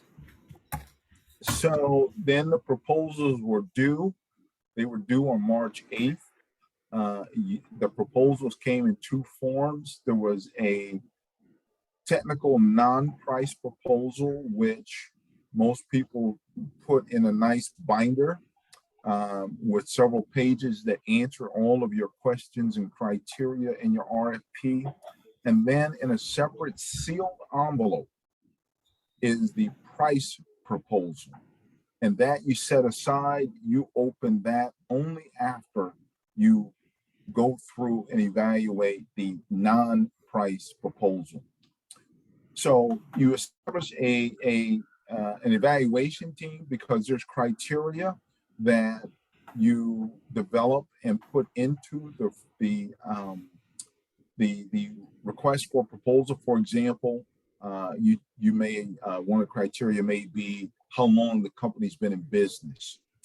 Another criteria may be how many years of school experience the food service director has. Those types of things, and those are spelled out in the RFP so that people know ahead of time when they write their proposal how to write their proposal to address these evaluative criteria, because that's what you're going to use when you sit down like a teacher grades a paper. You're going to sit down and grade these proposals. So you establish a proposal evaluation team. Our team consisted of 6 people plus myself. All 6 were volunteers. At least I think they were. No hostages were there. So we had a cross section, I think, of the district that was solicited. I had certain member categories, if you will, not people. And that was a school committee member, a wellness committee member, a district administration team member, a teacher, a nurse, a parent, and myself. Next slide. So you bring all these people together, and then I gave them instruction. I gave them each a copy of the non-price proposal, usually in a binder, and then I gave them a copy of the evaluation criteria, and then I gave them some instruction. I told them that we were going to look at the non-price proposal first using the criteria, and I gave them a copy of the criteria from the RFP, and there were 10 evaluative criteria that we had. I told them we will look at the price proposal subsequent to us looking at the non-price proposal. And each proposal was evaluated, like I said, in 10 different areas. And in each area, the ratings were highly advantageous. So in the case, say, if I, for example, say the food service director, how much experience he or she had. So it might say if they have greater than 15 years of experience, for example, that's highly advantageous. If they have between 10 and 14 years of experience, that's advantageous. And if they have 9 or less years, we say that is not advantageous, for example. Each proposal was then, so in each of the categories, they rated that company in that particular category. And then at the end, they had to give an overall rating of highly advantageous, advantageous, not advantageous, or unsatisfactory. And then the team determines the most advantageous proposal to the district. And I have that in quotes because that's right out of the manual. And that gives the district a lot of leeway because it's not what is, quote, fair. It's not what is advantageous to one company or the other. It's what's the most advantageous to the district. Did anybody on the team want to say anything that participated so far? I can say a couple of things. It was a very thorough process. I really enjoyed, it was very like by the book. It was actually very exciting to do all the work, to do the ratings absent the financial numbers, really looking at what they proposed. And I thought what was really interesting is that the RFP included all of the questions that we would be, asking. And it was one vendor literally answered them very clear, and like to that, and another vendor, unfortunately it wasn't addressed succinctly, kind of find things, and it wasn't all very clear. And so that was a little bit just interesting because they had that information ahead of time of how we would be, I guess, rating, what their proposals were. So that was, kind of how, when we get to the end, determining, how they overall, and I will say that they were very close for mine. I think everyone else's, when we looked at because everyone did their individual rating system, it was very close to what, there wasn't a huge disparaging, from the services. I think we've had Winston before, so it's not a company that's not known to Maynard. I think that they have a larger footprint in Massachusetts. And I think that was, a little bit different. They have a lot more schools that they contract with locally. Fresh Picks I think we were one of maybe 3 schools in the whole state. They're primarily out of New Hampshire, when we're looking at, those particular aspects. So I thought those were pretty interesting, but they were very comparable in many ways. Things with the training, I don't know, I just felt that Winston's kind of answered the things a little bit more directly, knowing that those were questions that we were looking to get answers for. And it was great to we had multiple teachers on, which was really nice. So the slice of the participants engaged were real helpful. We didn't have high school representation as strongly possibly as maybe we would have liked, but I think Green Meadow certainly shared a lot more of their feedback. I think the offerings sometimes going to be a little different, which was helpful to, to hear on how they differ. Mary, if you. Yeah, no, I'm the same. I really enjoyed the process, being locked in a room with everybody else. And to your point, there were 1 or 2 that really spoke to the RFP, which made our job easier and was better for them actually too. I think, what did we have, Wayne? Didn't you start with 5 and there were actually 3 that submitted proposals, right? Only 2 submitted 2. proposals. Oh, that's right. Yeah. That's right. It was just the 2. the 2. Yeah. So, but not to take anything away from Fresh Picks because they've worked really, really hard. I've seen them through the Wellness Committee, even working really hard.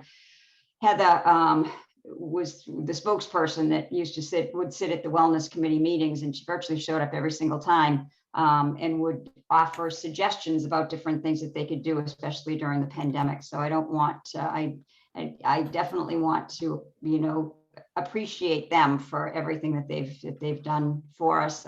It did seem as though Green Meadow was disappointed that the offerings to the kids was less than what was offered to Fowler in the high school. And I guess that conversation had come up numerous times and for whatever reason couldn't be addressed. So, but otherwise, I mean, they were neck and neck as far as, the qualifications and the actual voting.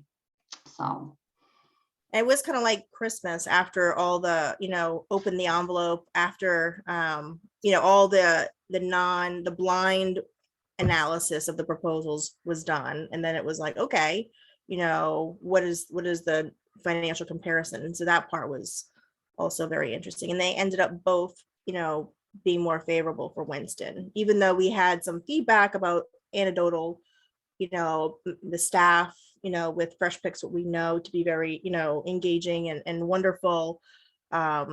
It was, I know that came up as well. How wonderful we do have the staff here and how that would, be impacted. But so thank you, Wayne, for putting together a process with Fidelity the way you did.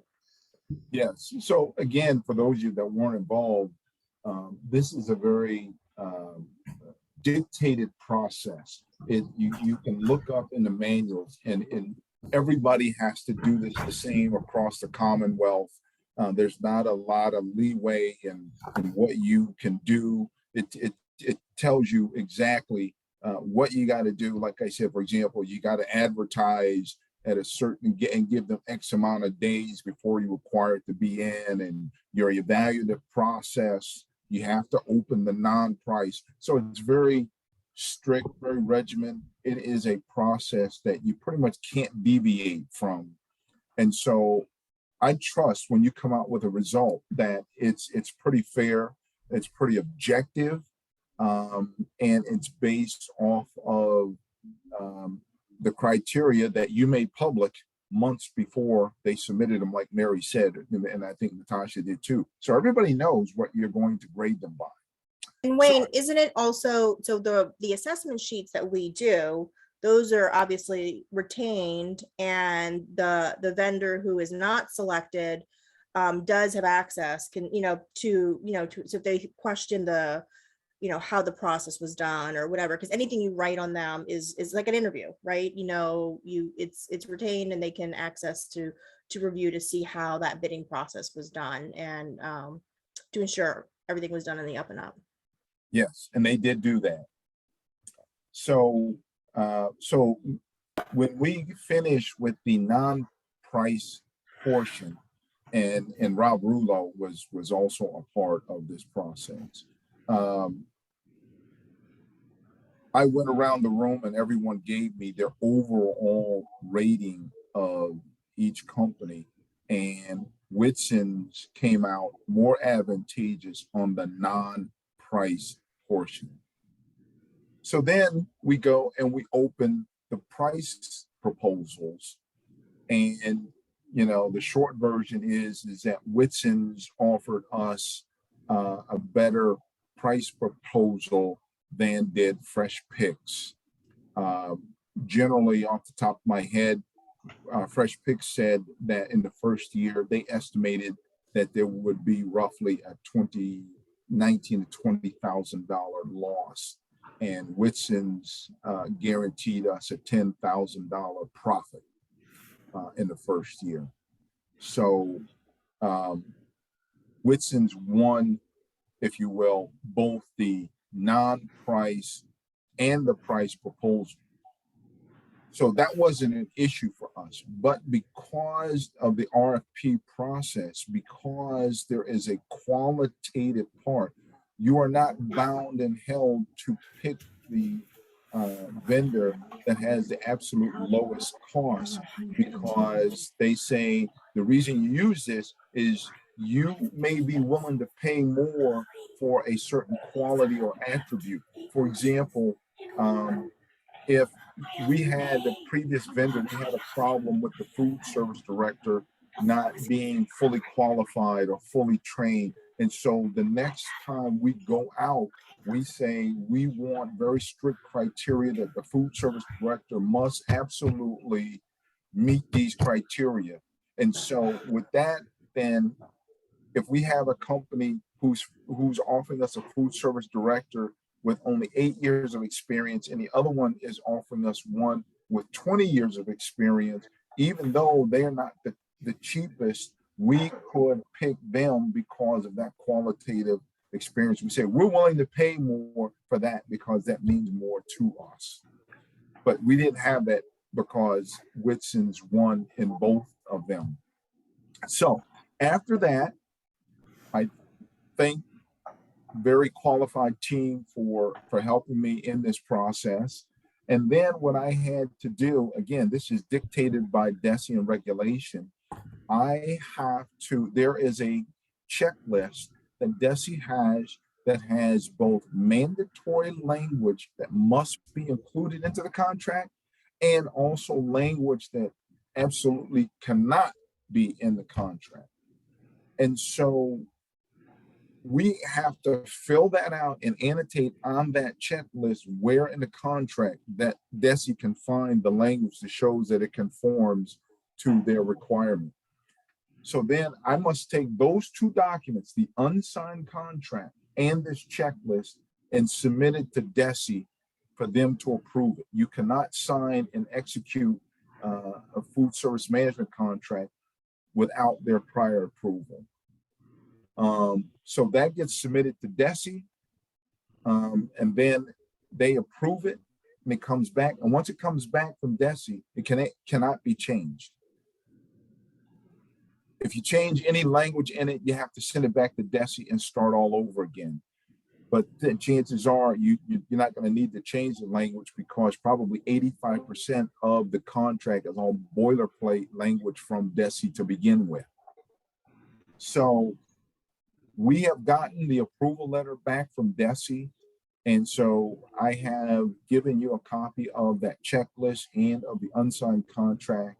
And I'm asking that you review it and give me permission to move forward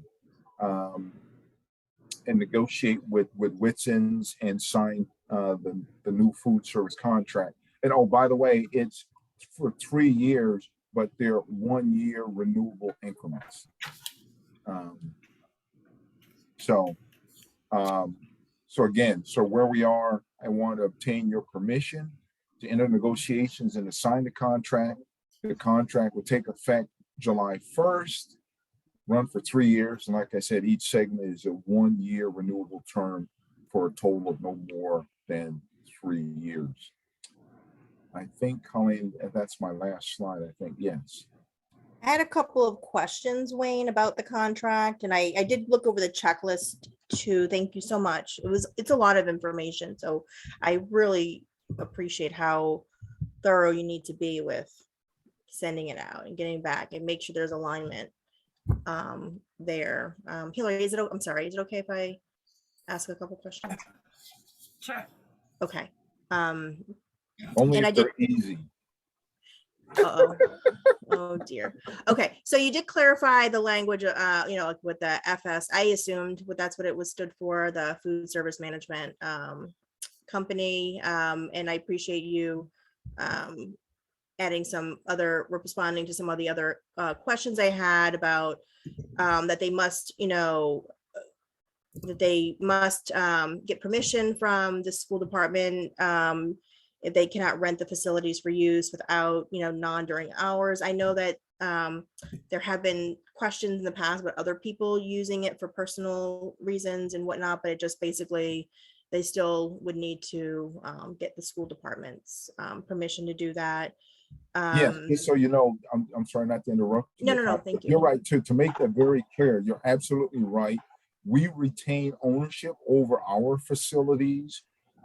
They're a subcontractor, they report to us. So because we retain ownership, they can't use our facilities for anything other than to feed our students and if they do, they have to get our permission first. So yes. Okay. And a couple of things, I know that one of the stipulations for maintenance, it talked about like in the event we don't pay for something and then they, unilaterally go seek, to be made whole, they assume maintenance. I didn't know if they were required to adhere to the 30B process because if they're seeking reimbursement for those expenses, it would be coming from federal funds. And that's what I was wondering, is there is there a way to stipulate that, that if they felt that they had to do that and we did not agree with that for whatever reason, then they went and did it. How do we ensure that they would be getting the cheaper contract or going through that process without, it wouldn't come back to bite us? So that's what I was Yeah. wondering. Yes. Yes, I saw your comment. And so what that is referring to is that there's a defect in that, I don't know, they missing whatever size pod or this or whatever. Well, first of all, they're not in the business. They don't want to go out and just buy that on their own. Trust me.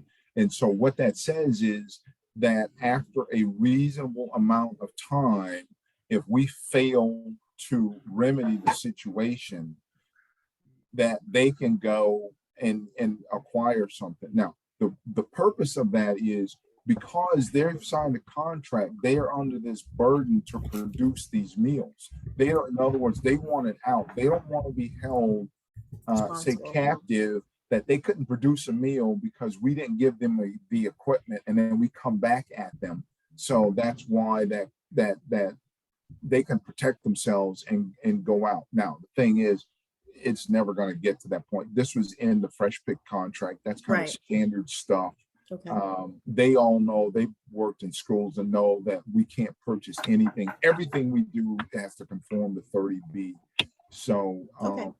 so yeah. Right. That Okay. would, And then just, the bylaws, the new bylaws, thank you for, ensuring that they're aware of Maynard's, the thin film, the prohibited use, and that the poly rigid containers, so that they're up to speed on that. I think the only other, two things. Oops, sorry.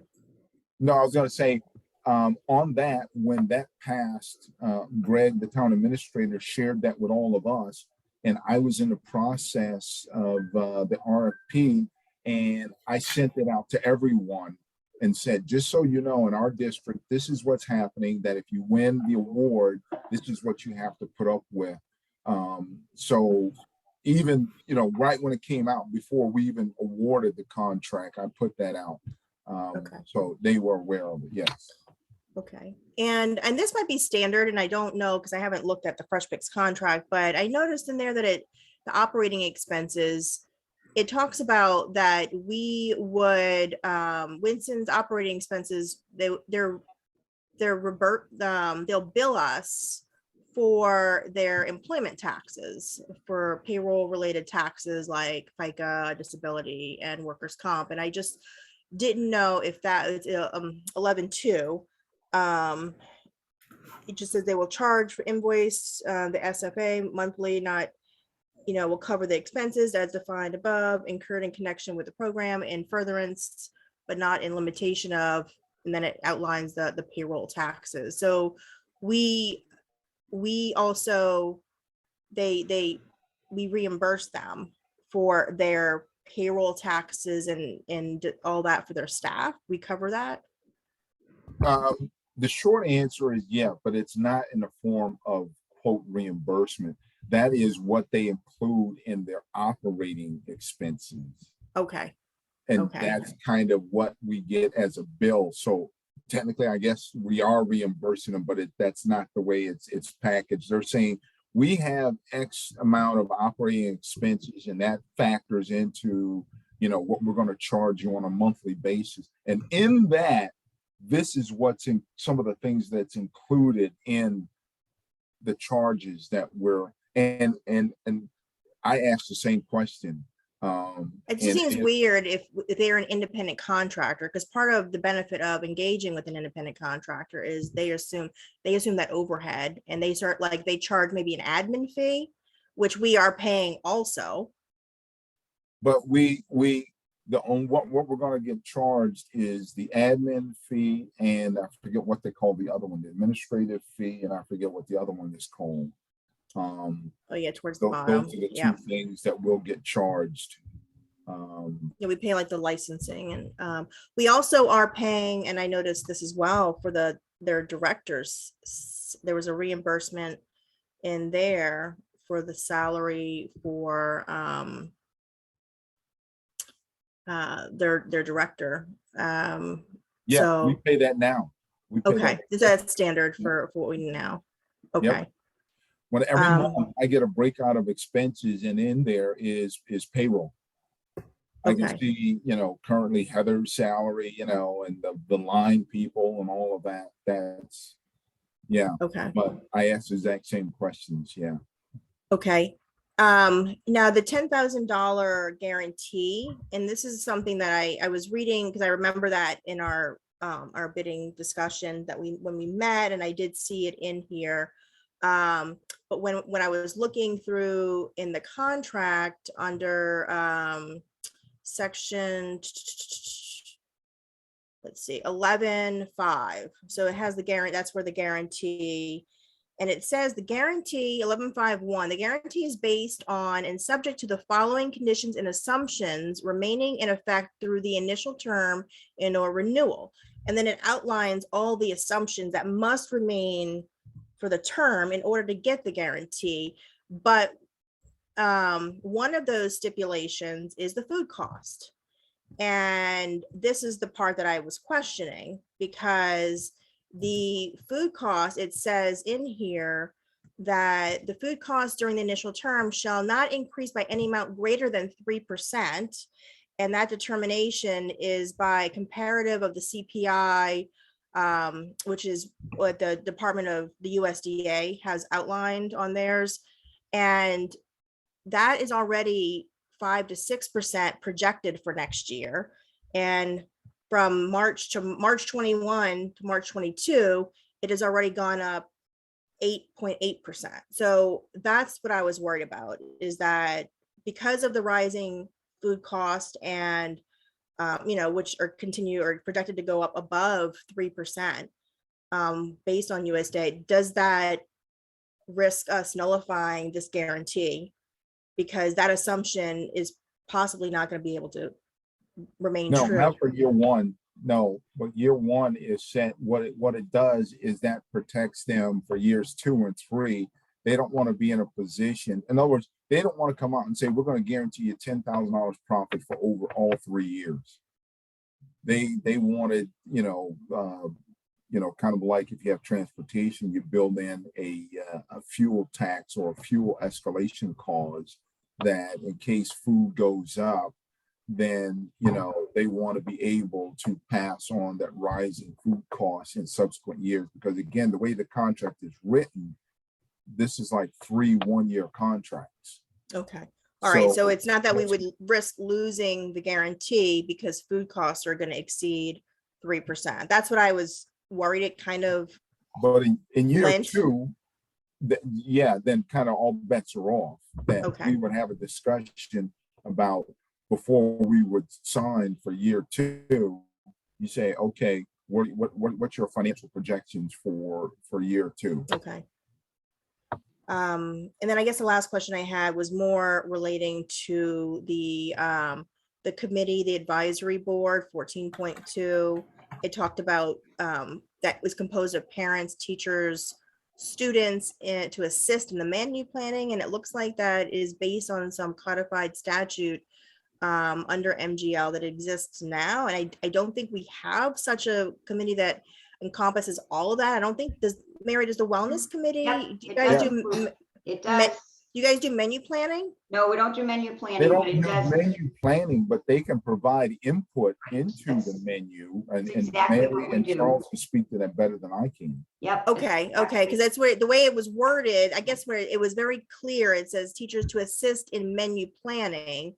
And I never knew I never envisioned it that way, but maybe that is something that if it's in the contract that we can use that a little bit more as leverage and say like a review of the menus that they're, because I feel like we always like get what they offer and we kind of have to accept this is what they can do, Well, and the menu is very strictly you can't just willy-nilly say, well, today we're going to offer whatever. right. So I want to put some kind of parameters around, we can have input, but it's very highly regulated by USDA, what you can and can't serve, and you have to establish a 21-day menu. However, and again, Mary and Charles to speak to this, is that we're very fortunate here in Maynard. We have a very vibrant and active wellness committee, and the food service management company comes to the wellness committee meetings and participates and gets feedback and briefs them on what's going on in terms of menus and this and that. So I'm not sure if it technically is quote menu planning, but they talk about the wellness, the caloric intake, the variety, those types of things. They do take the input from this committee. Yeah, and we talked about, I know at one point it came up from the public about even how the assembly line is, like, especially at Fowler with the ice cream at the front and, that kind of thing. And every time Heather, like I say, Heather was great. She was at virtually every meeting. And we expect the same thing from Whitson's, to have their representative. And she was able to provide us with things that we should know, as well as us giving her feedback. And it came from students, it came from the teachers, it came from the parent. We had a parent that came to many meetings. So yeah, it's pretty active. If I could just say one quick thing, because you're going to spend a lot of time on this, we have a new wellness policy, proposed wellness policy that belongs to the school committee, based on DESI regulations and some federal regulations, and student input into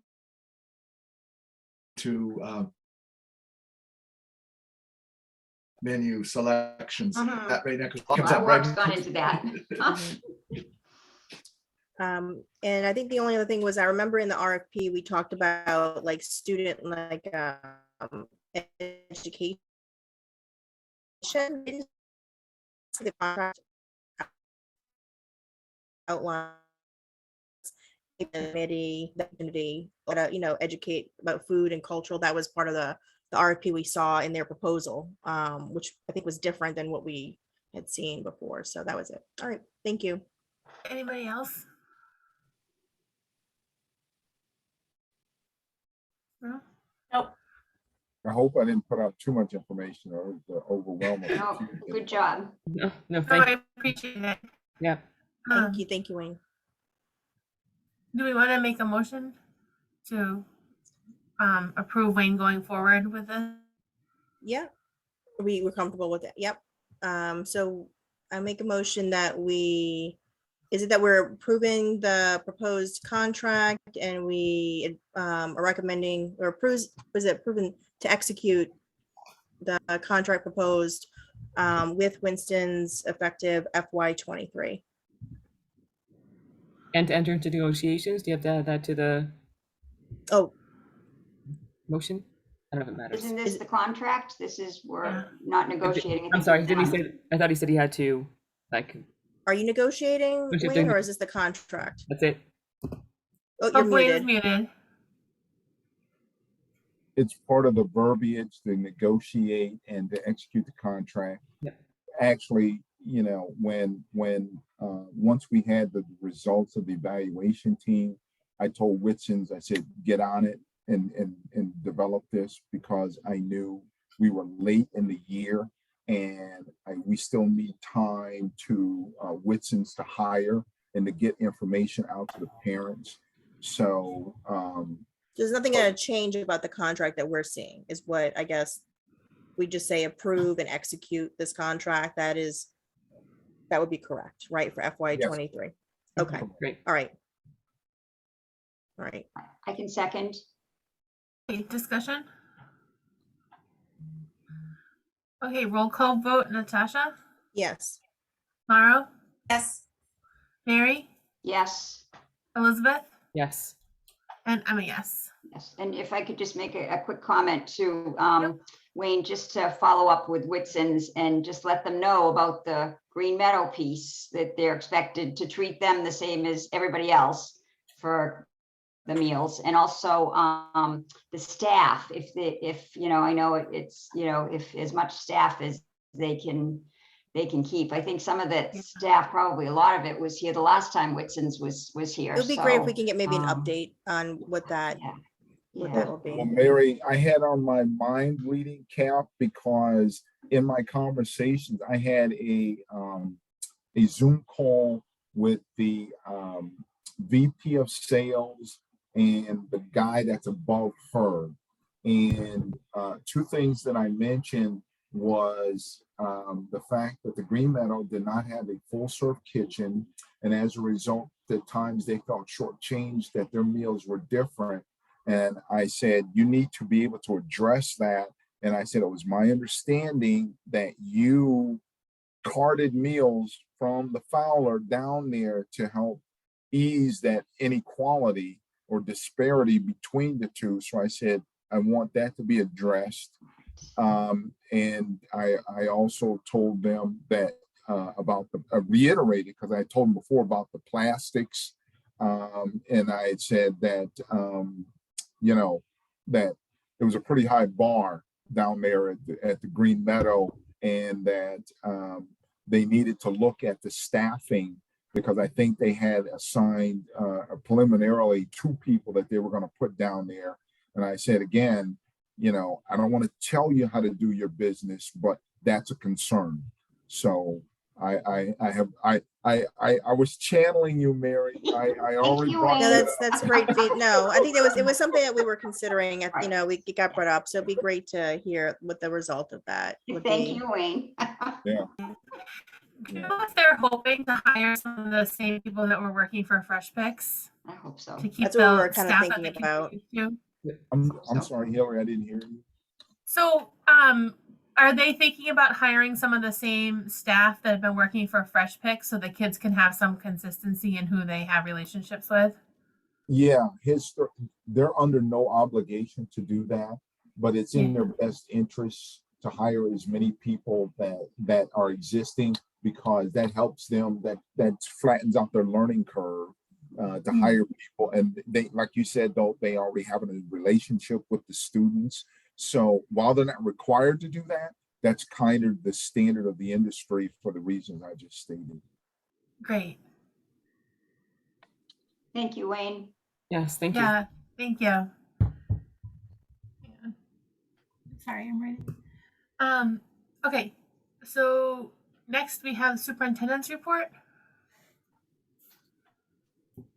Yes, we do. There are a few things in the folder that you should have seen already. 2 of them are simply updates from Aspen Valley Collaborative. The simple one is the rate increase, which is a good deal for us as a member of Aspen Valley Collaborative. So we pay the member price. You can see the different programs that they offer for our students.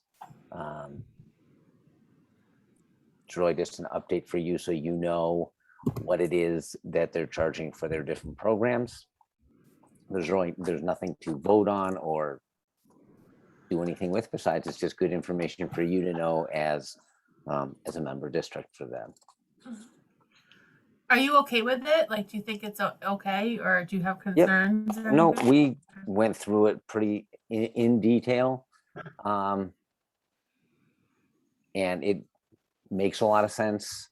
I went through it with Wayne. We went through it at Aspen Valley at the board of directors meetings twice with their finance person and with all the superintendents of sending districts.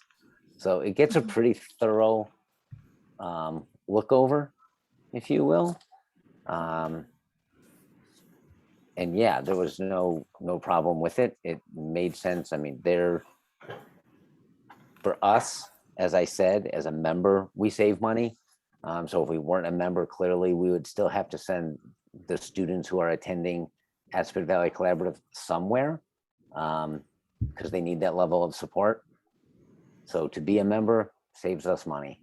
I mean, Jeff looks, he knows this better than I do probably, but they're reasonable. Everybody, it passed unanimously.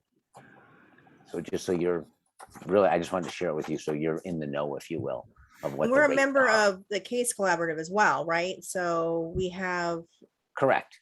okay, all right. So we get, Which I can bring that next time. I can bring that another Yeah. time. This was just Yeah, no, this is helpful because I know that we have different programs with the different schools. So that's great Yep. to see. So we have, it's actually nice that we're members of both collaboratives. It gives us a few more options depending on what we need and who has room. And right now, that's probably the most challenging part, as Jeff can attest to, is actually finding room. Right.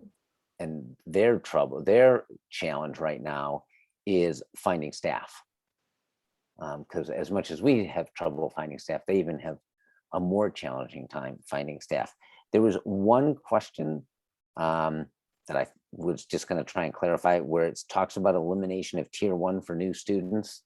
I don't know, it Yeah. came in email, I forget exactly who asked, but the tier 1 students, there were originally so this was back in 2010 when they came up with these tiers, and the tier 1 students were students who attended but had no related services on their IEP. So things like nursing or counseling or OT, PT, SLP. And over time, over the last decade, there aren't any students like that are attending. So the decision was made last year to eliminate that. And I shouldn't say there's none, there 1 or 2 are still in there, still attending. We grandfathered them in and then just eliminated that because it really didn't apply to anybody. So it was more of a cleanup than anything else. Thanks. You're welcome. On this letter, it says that they need votes from the members' school committees.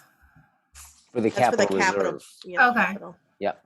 And we Okay. can talk about that next. That's Okay. So Sorry. Brian, just a clarification on the daily rates and all of that. They're also, both the case and Assabet, they're audited, right? So make Oh, sure yeah.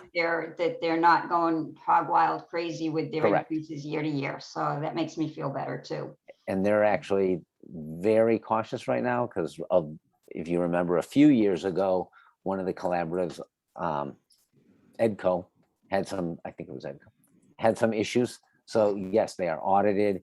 They have a very similar setup to a public school, if you will. So they have a business manager, they have a business department. They run the same kinds of analysis that we do.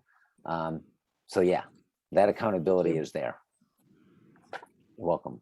The reserve fund, so interestingly enough, that I would ask for a vote on, and it could be next time. I realize we sort of do the presentation and vote next meeting, that's fine. It's pretty straightforward. In the documentation, you can see they have some upcoming projects that they're going to need to do. They have several different facilities. Their biggest project that they anticipate would be a roofing project, or getting new space if they can't fix the roof. Just kind of depends on what they find when they get in there. And the estimate on that, as you know, is roofs are expensive. You know better than anybody if you're on this committee. So they're at $1 million, and then they have some smaller things. And when they originally set the capital reserve fund, so this was a while ago, this was 2015, they set it at 722,500. I don't honestly know why it was that specific of a number, but it was. So they're asking to increase, to basically double it to $1.5 million. None of the members on the board had a problem with that. It made sense. It really doesn't negatively impact us in any way. It has to do with if there's an overage at the end of the year, a positive, it could be put in here. We sort of viewed that as, well, if the roof needs to be replaced, or if any of these, there are a couple other items on there, if that's work that needs to be done, they're going to have to do that work anyway. And this was the conversation Wayne and I had today earlier, that they're going to have to do that work. So whether they're going to take it out of a capital reserve fund that they've been able to build up over a few years, and or take a bond, and then we would be paying that back anyway. So sort of With interest. So this made sense. There is no immediate plan. If you looked at any of the, and I can share, some of the financials that Wayne went through, there's not this great excess that that they have the ability to put $200,000 or $300,000 in there. I think this year it was in the it was like maybe $6,000 or $9,000, and the projected amount for next year, if everything were to go perfectly, is 13,000. So they're asking for a large number. my understanding, based on conversation at the board meeting, is that they don't want to have to come back every few years. They know they have some big expenses in their relatively near future coming, and this gives them a savings vehicle for that particular purpose. It's a pretty large, I mean, it's double, right? Yep. What they've done. And I know the cost of repairs have gone up, but does that impact us in what they will, so if they, I guess I'm thinking if they're, their budget or whatever, their tuition, whatever, and they have the overage, is that a way that they would then move those monies into that reserve fund? Like so increase the tuition and then is that the mechanism that they would be potentially allowing by us increasing that cap more? Does that open us up for more of an increase in the future that could be moved there? I mean, I think my takeaway was that they're not increasing rates with the purpose of funding the capital reserve account. It's if they're in the situation where they have enough students that are enrolled and enough staff to meet that need, and then there's that delta at the end of the year where there is a savings that would go in there.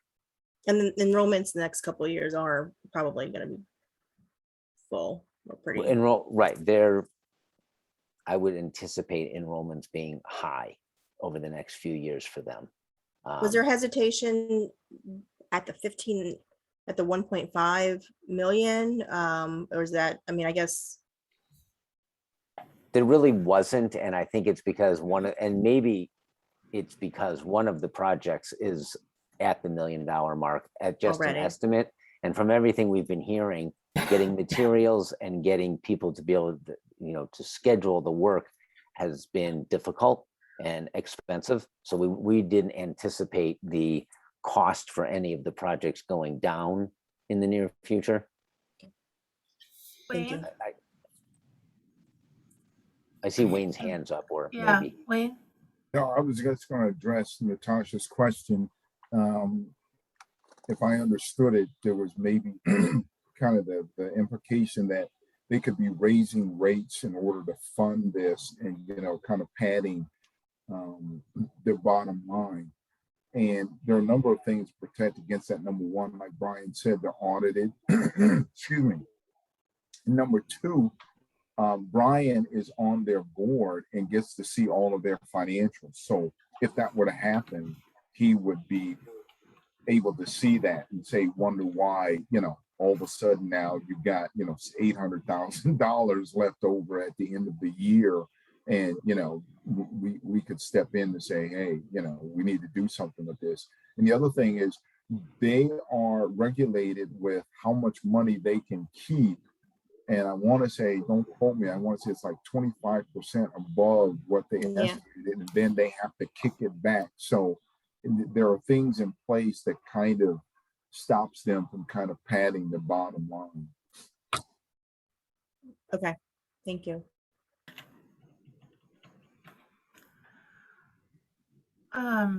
Do we want to vote on this now? I know we said we would hear things twice, but this also seems pretty straightforward and we have a lot of things coming up in the next few meetings. I'm comfortable with voting on it if everyone else is. I am too. Yeah, me too. Yeah. Okay. The letter has a recommended language for a motion. So I make a motion that we approve the revision to the capital reserve plan to increase the cap from $722,500 to $1.5 million and to include capital projects at all of the ABC's owned and leased properties. Do I need to include that? No. No. Okay. I can second. Okay, discussion? Okay, roll call vote. Natasha? Yes. Mauro? Yes. Elizabeth? Yes. Mary? Yes. And I'm a yes. Check it off the list. Yeah.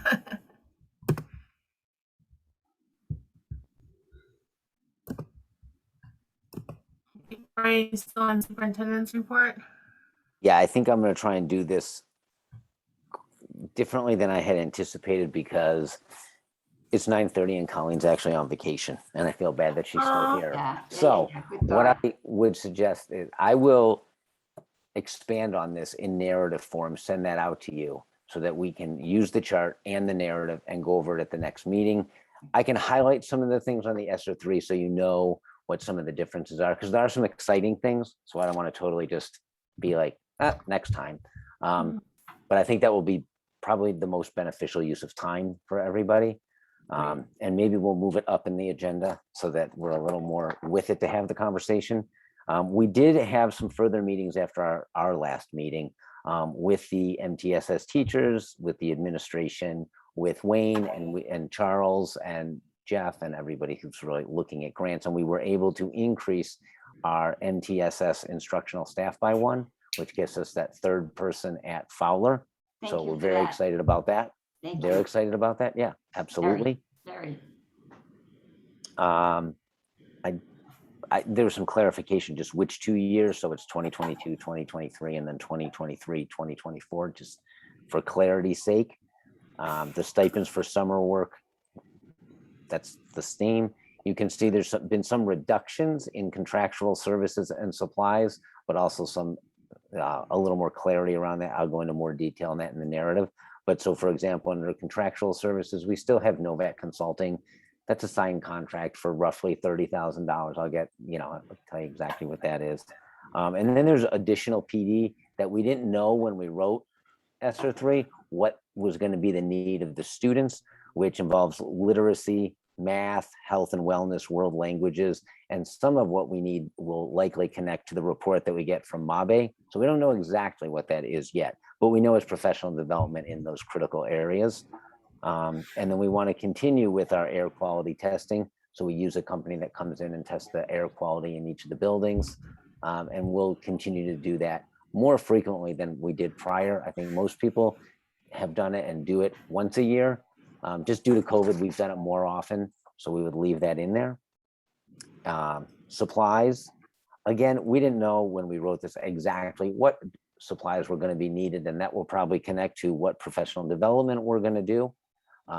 So once we go down that road of the professional development, which we'll get through this summer, then we'll know more specifically what supplies we would like and need. Same thing for summer supplies, subscriptions for both technology and curriculum enhancements.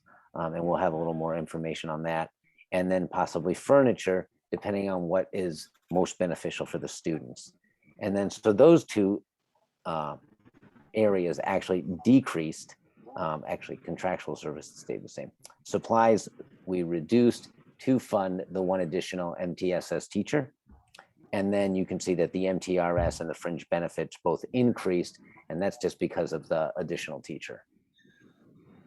So the numbers it's the same overall figure, and I will create a narrative that explains that with a little further detail for you for the next meeting. Thank you, Brian. I really, really appreciate that.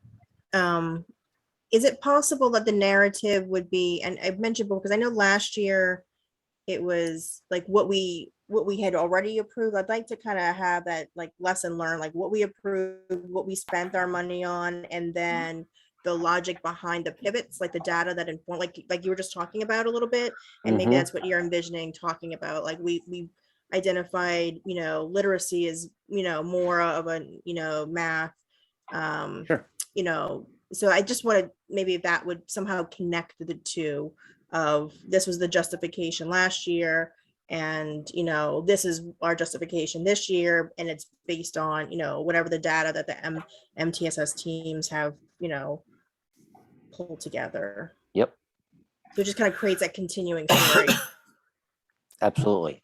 That will be the driving force for that. Thank you. So I think that's all.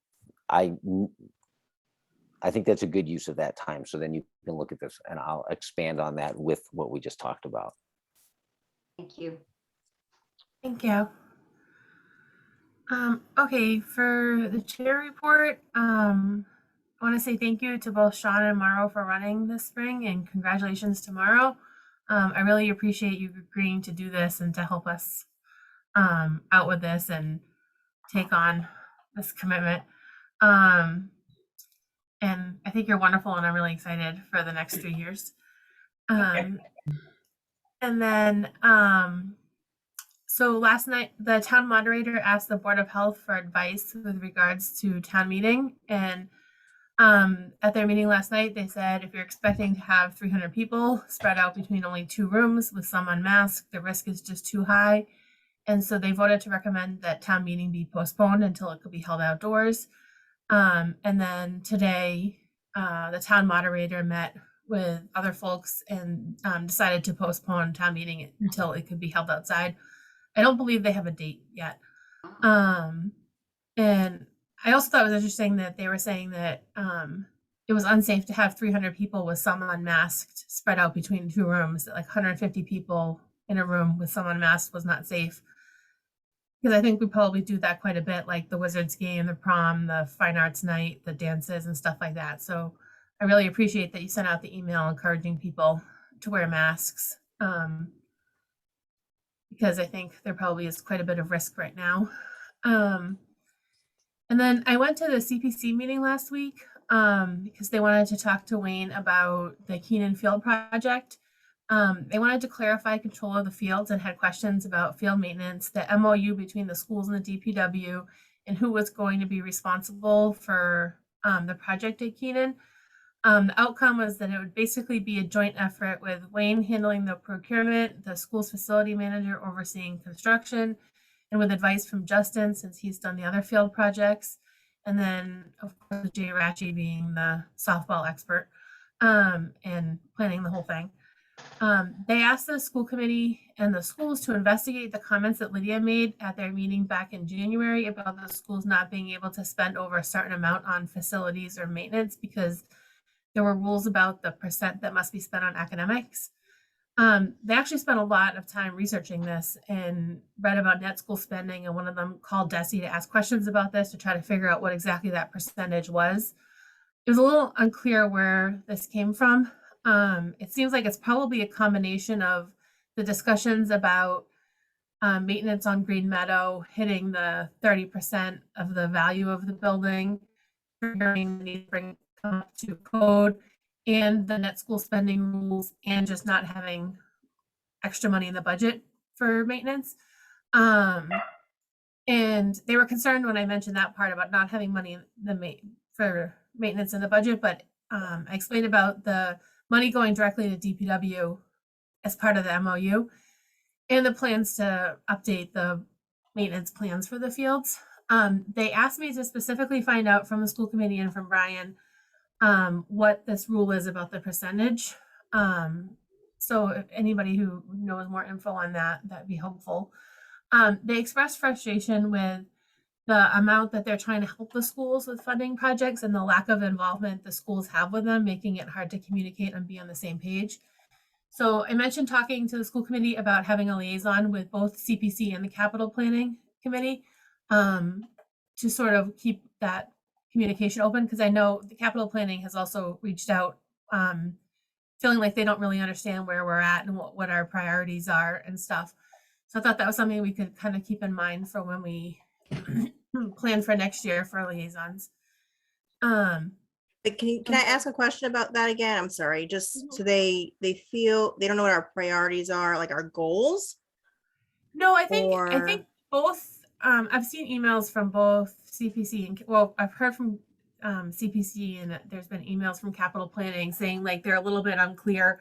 They have more communication with other departments about what's going on, and they feel like they're trying to be involved in the process, but have a little bit less. I think I lost you a little bit. Sorry. Oh, sorry. Can you hear me now? Yeah, I did. So Yeah. I think I understood. Okay. They feel like the schools are less involvement with, and that's where I lost you. Yeah, with their committees. I think that they have questions and they'll talk at their committees about questions about the schools, but not really have a go-to person to talk to. Okay. I think I've seen emails from both of them talking about wanting to communicate more with the schools.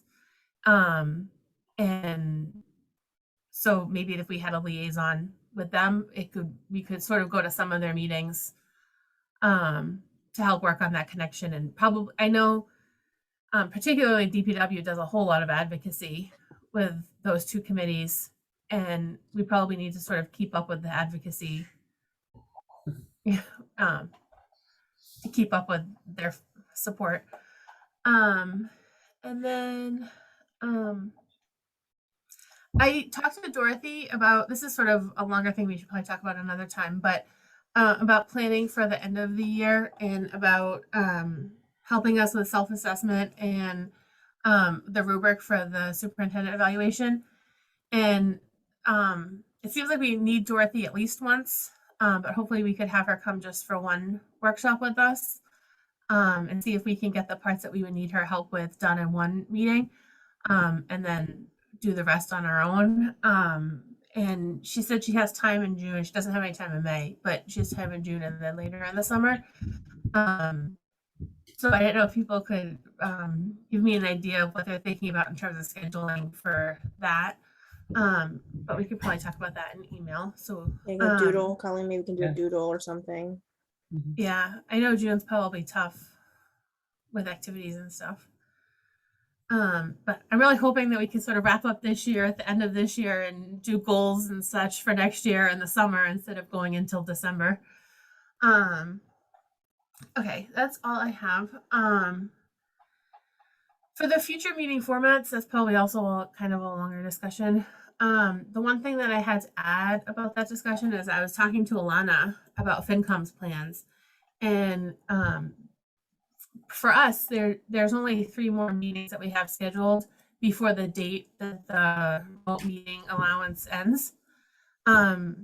So what FinCom is doing is basically just waiting to find out if it gets extended permanently or not, because that sort of avoided having to make a decision for the next 3 meetings that then could change if the legislature doesn't approve it going forward. So I thought that was kind of an idea too. Instead of spending a ton of time on it, if we may not have a say in 3 meetings anyway. But I didn't want to just forget about the topic, so I asked Colleen to put it on the agenda again. Is there anything people want to talk about now on that? Just expanding the opportunity for public comments. I think that was if we're keeping the remote format, maybe allowing the traditional raise your hand, however we want to do that. Maybe people have to put their name on their, their full name on their Zoom account or whatever. And then, but I don't know if that was. Yeah, we're working on the policy subcommittee is meeting, I think, in 2 weeks. I think on the 25th. 25th, yeah. And that's in the policies around the public comment is in there, and the hope is to have it updated so it would apply to both, actual comments, like verbal comments, both in person or for remote meetings. I don't know that we have to necessarily wait for that to update our plans. Because I think that I don't think the instructions we're providing right now are from an approved policy. I think they're just instructions. So it's possible we could update that even sooner. But we also have plans to update the actual policy.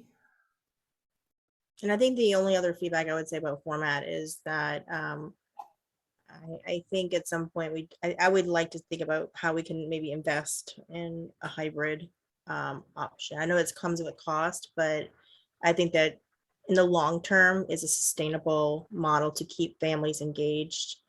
And maybe it's done in increments in some way, what can we do in year 1 or year 2 or whatever that might be. But I think we've had a need for that. And we rely on students so much, so anything that can help, supporting students where they're not lugging equipment. That's been an issue in the years past, right? They lug things from the high school to Fowler and then they have to lug it back. So I just want to think about it from their experience as well. How that might, if there is something more at Fowler, if we're committed to Fowler, then maybe we look at equipment at Fowler in a more As far as way. Spending money on things to allow the remote participation, if that's not going to be allowed in in a month and a half, I don't know that we should spend money on that aspect yet.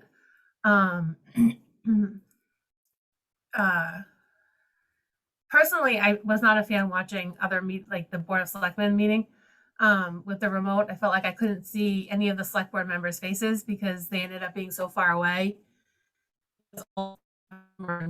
Zoom box. And then with several of them were wearing masks, and so trying to hear the masks from a distance was frustrating. So I don't love it, but I get that I'm probably in the minority there. But I don't love it. And I think different places do it better. I just think that the accessibility, at least people can attend who can't go in person. Like may not be the same experience. I agree, but it is an option to be able to. And then they did, pivot to look to who was raising their hand, so there was it's adjustment for sure. I just think as an option, it's good. I agree. I would love to see the proposal or the estimate that Mark Manasian, I don't know if he actually gave an estimate or not to Colleen, but whatever the 6,000 was, like, what does that include and what does that look like? I'd love to see, or at least talk more in depth about, what were his thoughts on what they could do for that amount of money. At least to kind of. Could we use like PEG access money for that too? Because it is, public. I don't know if all of it's being earmarked, but that's what it is, public service, access for public meetings. So anyway, just another day, but just a couple of thoughts for mine. Yeah, I agree with you. Is any of this made any easier by having the meetings at the high school? Oh, Colleen said no. We talked about that at one point, but I don't think they have the equipment either. Okay. Mark's been in and out a lot, so I Okay. haven't really been able to reconnect with him, but he knows that school committee wants that information. maybe we could we invite him for like a question? Like, I don't know if that's just a lot of going through emails. I don't know if that's easier, but I know there was, I was looking around on our drive and there was a document comparing all the different meeting locations and the pros and cons. Yeah. And I don't remember all the things that were on it, but I remember looking through it and saying, oh, I guess Fowler is the best place when I finished reading it. For COVID, like Zoom stuff, or was that before? No, Before that COVID. was before. We talked about this a number of years ago. And we had him, kind of figure out, what was the best, but that, that didn't include like any of the hybrid stuff. Okay. So. I'm wondering, Brian, do you have a superintendent's meeting coming up that maybe you could ask the question if anybody's found a solution? Oh, yeah. Oh, absolutely. Yeah, just see if anybody has, found, something that maybe works. Do you have one coming up soon or? It's a listserv, so I can put a question out. Oh, that'd be anytime. great. That would be terrific. great. That And would then be if you do find one that someone's like, oh, ours is great, then you can let us know, and then we can maybe watch one of their committee meetings and see what it feels like. Absolutely. I'll Yeah, put that great. out. Thank you. yeah, because I've seen ones that aren't great. Yeah. Before I've only seen ones I don't like. All right, so let's move on for poor Colleen's sake. Yeah. Okay. Subcommittee reports and members' comments, Mary. Just real quick, we had an MSBA meeting on Monday. We've got 7 alternatives that we got down to 5 alternatives that we're taking another look at next week. Eventually, before we submit the final to the MSBA, there'll be a presentation. I think it was June 21st, I think, that was gonna, so just as an update to the school committee. And then we've got there's a community forum next Tuesday, also the second community forum for people with the alternatives that are still out there. And there's also a survey that Brian actually sent out today for people to, to take a look at the different alternatives and give feedback. So that's that. I don't think we got that. Did we get that? We just sent it out today. Yeah. Yeah, Okay. yeah. Okay, Natasha? And I also just want to, some things that were sent out today. CPAC has the basic rights that'll be May 24th. That will be offered via through the Federation via Zoom. The social, the ice cream social, is scheduled for Tuesday, June 7th at 6:30 at the Fowler Cafeteria. Just another, oh, Do they still need volunteers? Or is it for that? I'm sure they will accept any and all willing who want to join. So, yes. And, Jeff, thank you very much. I know the wrapping up Autism Acceptance Month, and we had a couple of presentations there, and which were wonderful. We collaborated. Budget wise, we don't have anything. We actually pushed back the budget subcommittee meeting until after. So on the town budget subcommittee meeting is meeting, and then we're going to meet the following day. It's usually the better way. We can kind of get feedback and discuss a little bit more of that. We had some conversations about understanding about the whether to pursue or not, and I guess we'll talk about this in the budget subcommittee. A reserve, that was something that we had talked, questioned if that's an opportunity worth exploring, especially with, I think, the more recent warrant 46. It had a lot of boiler stuff on there, which was quite significant, which was very similar to what DPW had been approved for a reserve fund transfer. So potentially more conversations regarding that.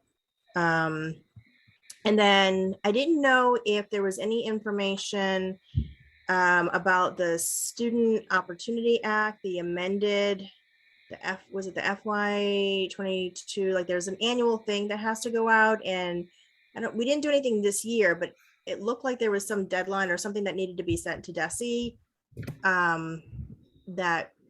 Do we need to do a vote on that or have a discussion on that, Brian? So I asked Dorothy, and she said we didn't actually need to vote on it, but we needed to approve it. So we could have either given a consensus or we could have voted on it, but in some way we need to approve it. So I will send that tomorrow and with the Friday agenda so that you have it early and we can review it at the following meeting. It's ready to go. Okay. Thank you. And again, this is really not a lot of money that we're talking about, but it's just more of a procedural aspect that I know we had done it the year before was like a short form, and then the initial one was the more like what you're committing to for your program. And I just also, Colleen, thank you for the literacy website that Colleen created a page or with the help of folks, landing page to put the presentation from the literacy, the slide deck, and it looked like it was really maybe a good place, repository for future as the program kind of keeps going. I thought it would be really helpful. People are, do have interest in it. I did have a question. I know, Brian, you had mentioned about like the video, because that was one thing that some people would ask about, getting the video from the recording, that they had the Q&A, with interactive, and some folks were asking about that being posted as well. And you had Reached out to Adam, and I'm waiting to hear Okay. what we can do to make sure that it's within all the parameters, requirements. the frame. Yeah. Okay. There were also students in those videos, and I don't know if we have permission from all the parents to post Well, that on a public like that. We had a presentation tonight that had students in it, so that's where I know Karen had talked to the parents, and some of them had said as long as it's not going on the website. Oh, So that's where some confusion was. Okay. All right. So more to come on that. So it's in the discussion. I Yep. mean, put a heart on somebody's face, that'd be great. And also just a shout out. I know we've had School Nurse Appreciation Day. We had Teacher Appreciation Week. We've had our administrative appreciation. So everyone, appreciate everybody for all the hard work the past couple of years on that. So just a shout out as we end the week. Elizabeth? I just really quickly before I start, I did just go to the survey and then on the Green Meadow options, and it looks like on my phone I don't have Facebook, and I do on my computer. Without Facebook, it's really hard to see the options because it links, like when you can look at the pictures, it's taking you to that Facebook page to look at them. And so if you don't have Facebook, it doesn't let you really make them big. You have to kind of like just use your magnifying glass to see them. So I don't know if that's something we want to, is there another way to put the pictures up so people without Facebook can still see it maybe? Or it's just something to think about because I don't know that everybody's on Facebook, and it is only in English. I mean, people could translate it and then translate it back to their answer back. The SMORE is translatable, but that survey is not. So that's one thing. Another thing is that I did go to the forum to watch the 3 Maynard High School principal contestants the other night, and that was great. They were all very thoughtful, good contestants. Contestants is the wrong word. Contenders, what am I looking for? Applicants. Candidates. They were not fist fighting. No one was fist Come fighting. on down. So yeah, but they were all wonderful. I think that the committee did a really good job of choosing them, and they all had really good things to say. So I'm really glad that I got to see that. So I look forward to seeing who we end up with. So thanks. That was really exciting. I feel like no matter who Brian chooses, it'll be exciting. Yeah. And nothing else to report. No subcommittee meetings until after this meeting. So.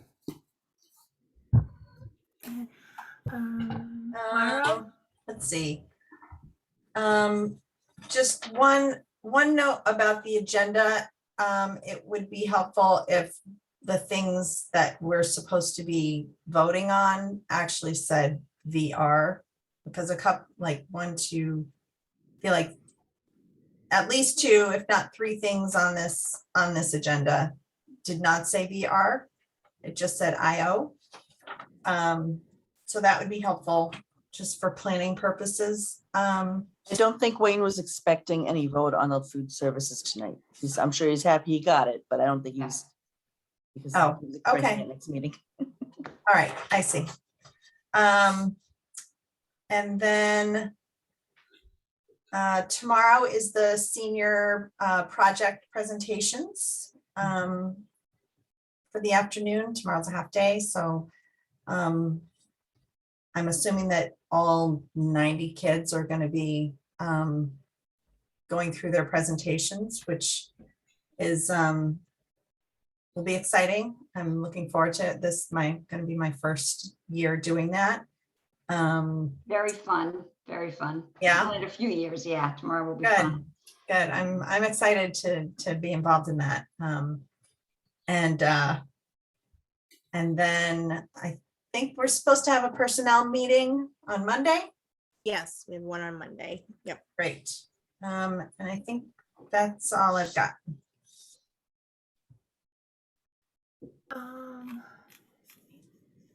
I think that for minutes, 3 of them are all just grammatical changes. The one from February 3rd, there's a couple of substantive changes, but they're pretty basic, like sewer being changed to stormwater, and rearranging one sentence. Is everybody good with all of the those 4 minutes and their edits? Yes. Yes. The only thing, there were some dates and times on, I think it was the I think it was the workshop. December. Yeah. It was the workshop. Yeah, so that was at the library and it was at 6:30, that one, and it was a different one. So that was a little bit more substantive. Oh, and it was the 2nd, not the 12th. Colleen's got all the changes, so. Yeah, it's all in there. So I think if everyone's fine with those Yep. particular edits. So without objection, I move to approve the minutes from the 12/2/21 workshop, and then the meetings from January 6th, 22, January 20th, 22, and February 3rd, 22. Okay, and Consent. then we can do it the consent agenda Oh, yeah, that's way. right. You did. Oh, yeah, sorry about that. Yep. And then for the warrants, we have 41, 42, 43, 44, 45, 46, and 47. Do any of those need to be taken out? I will be abstaining from 40. Where do I put my note here?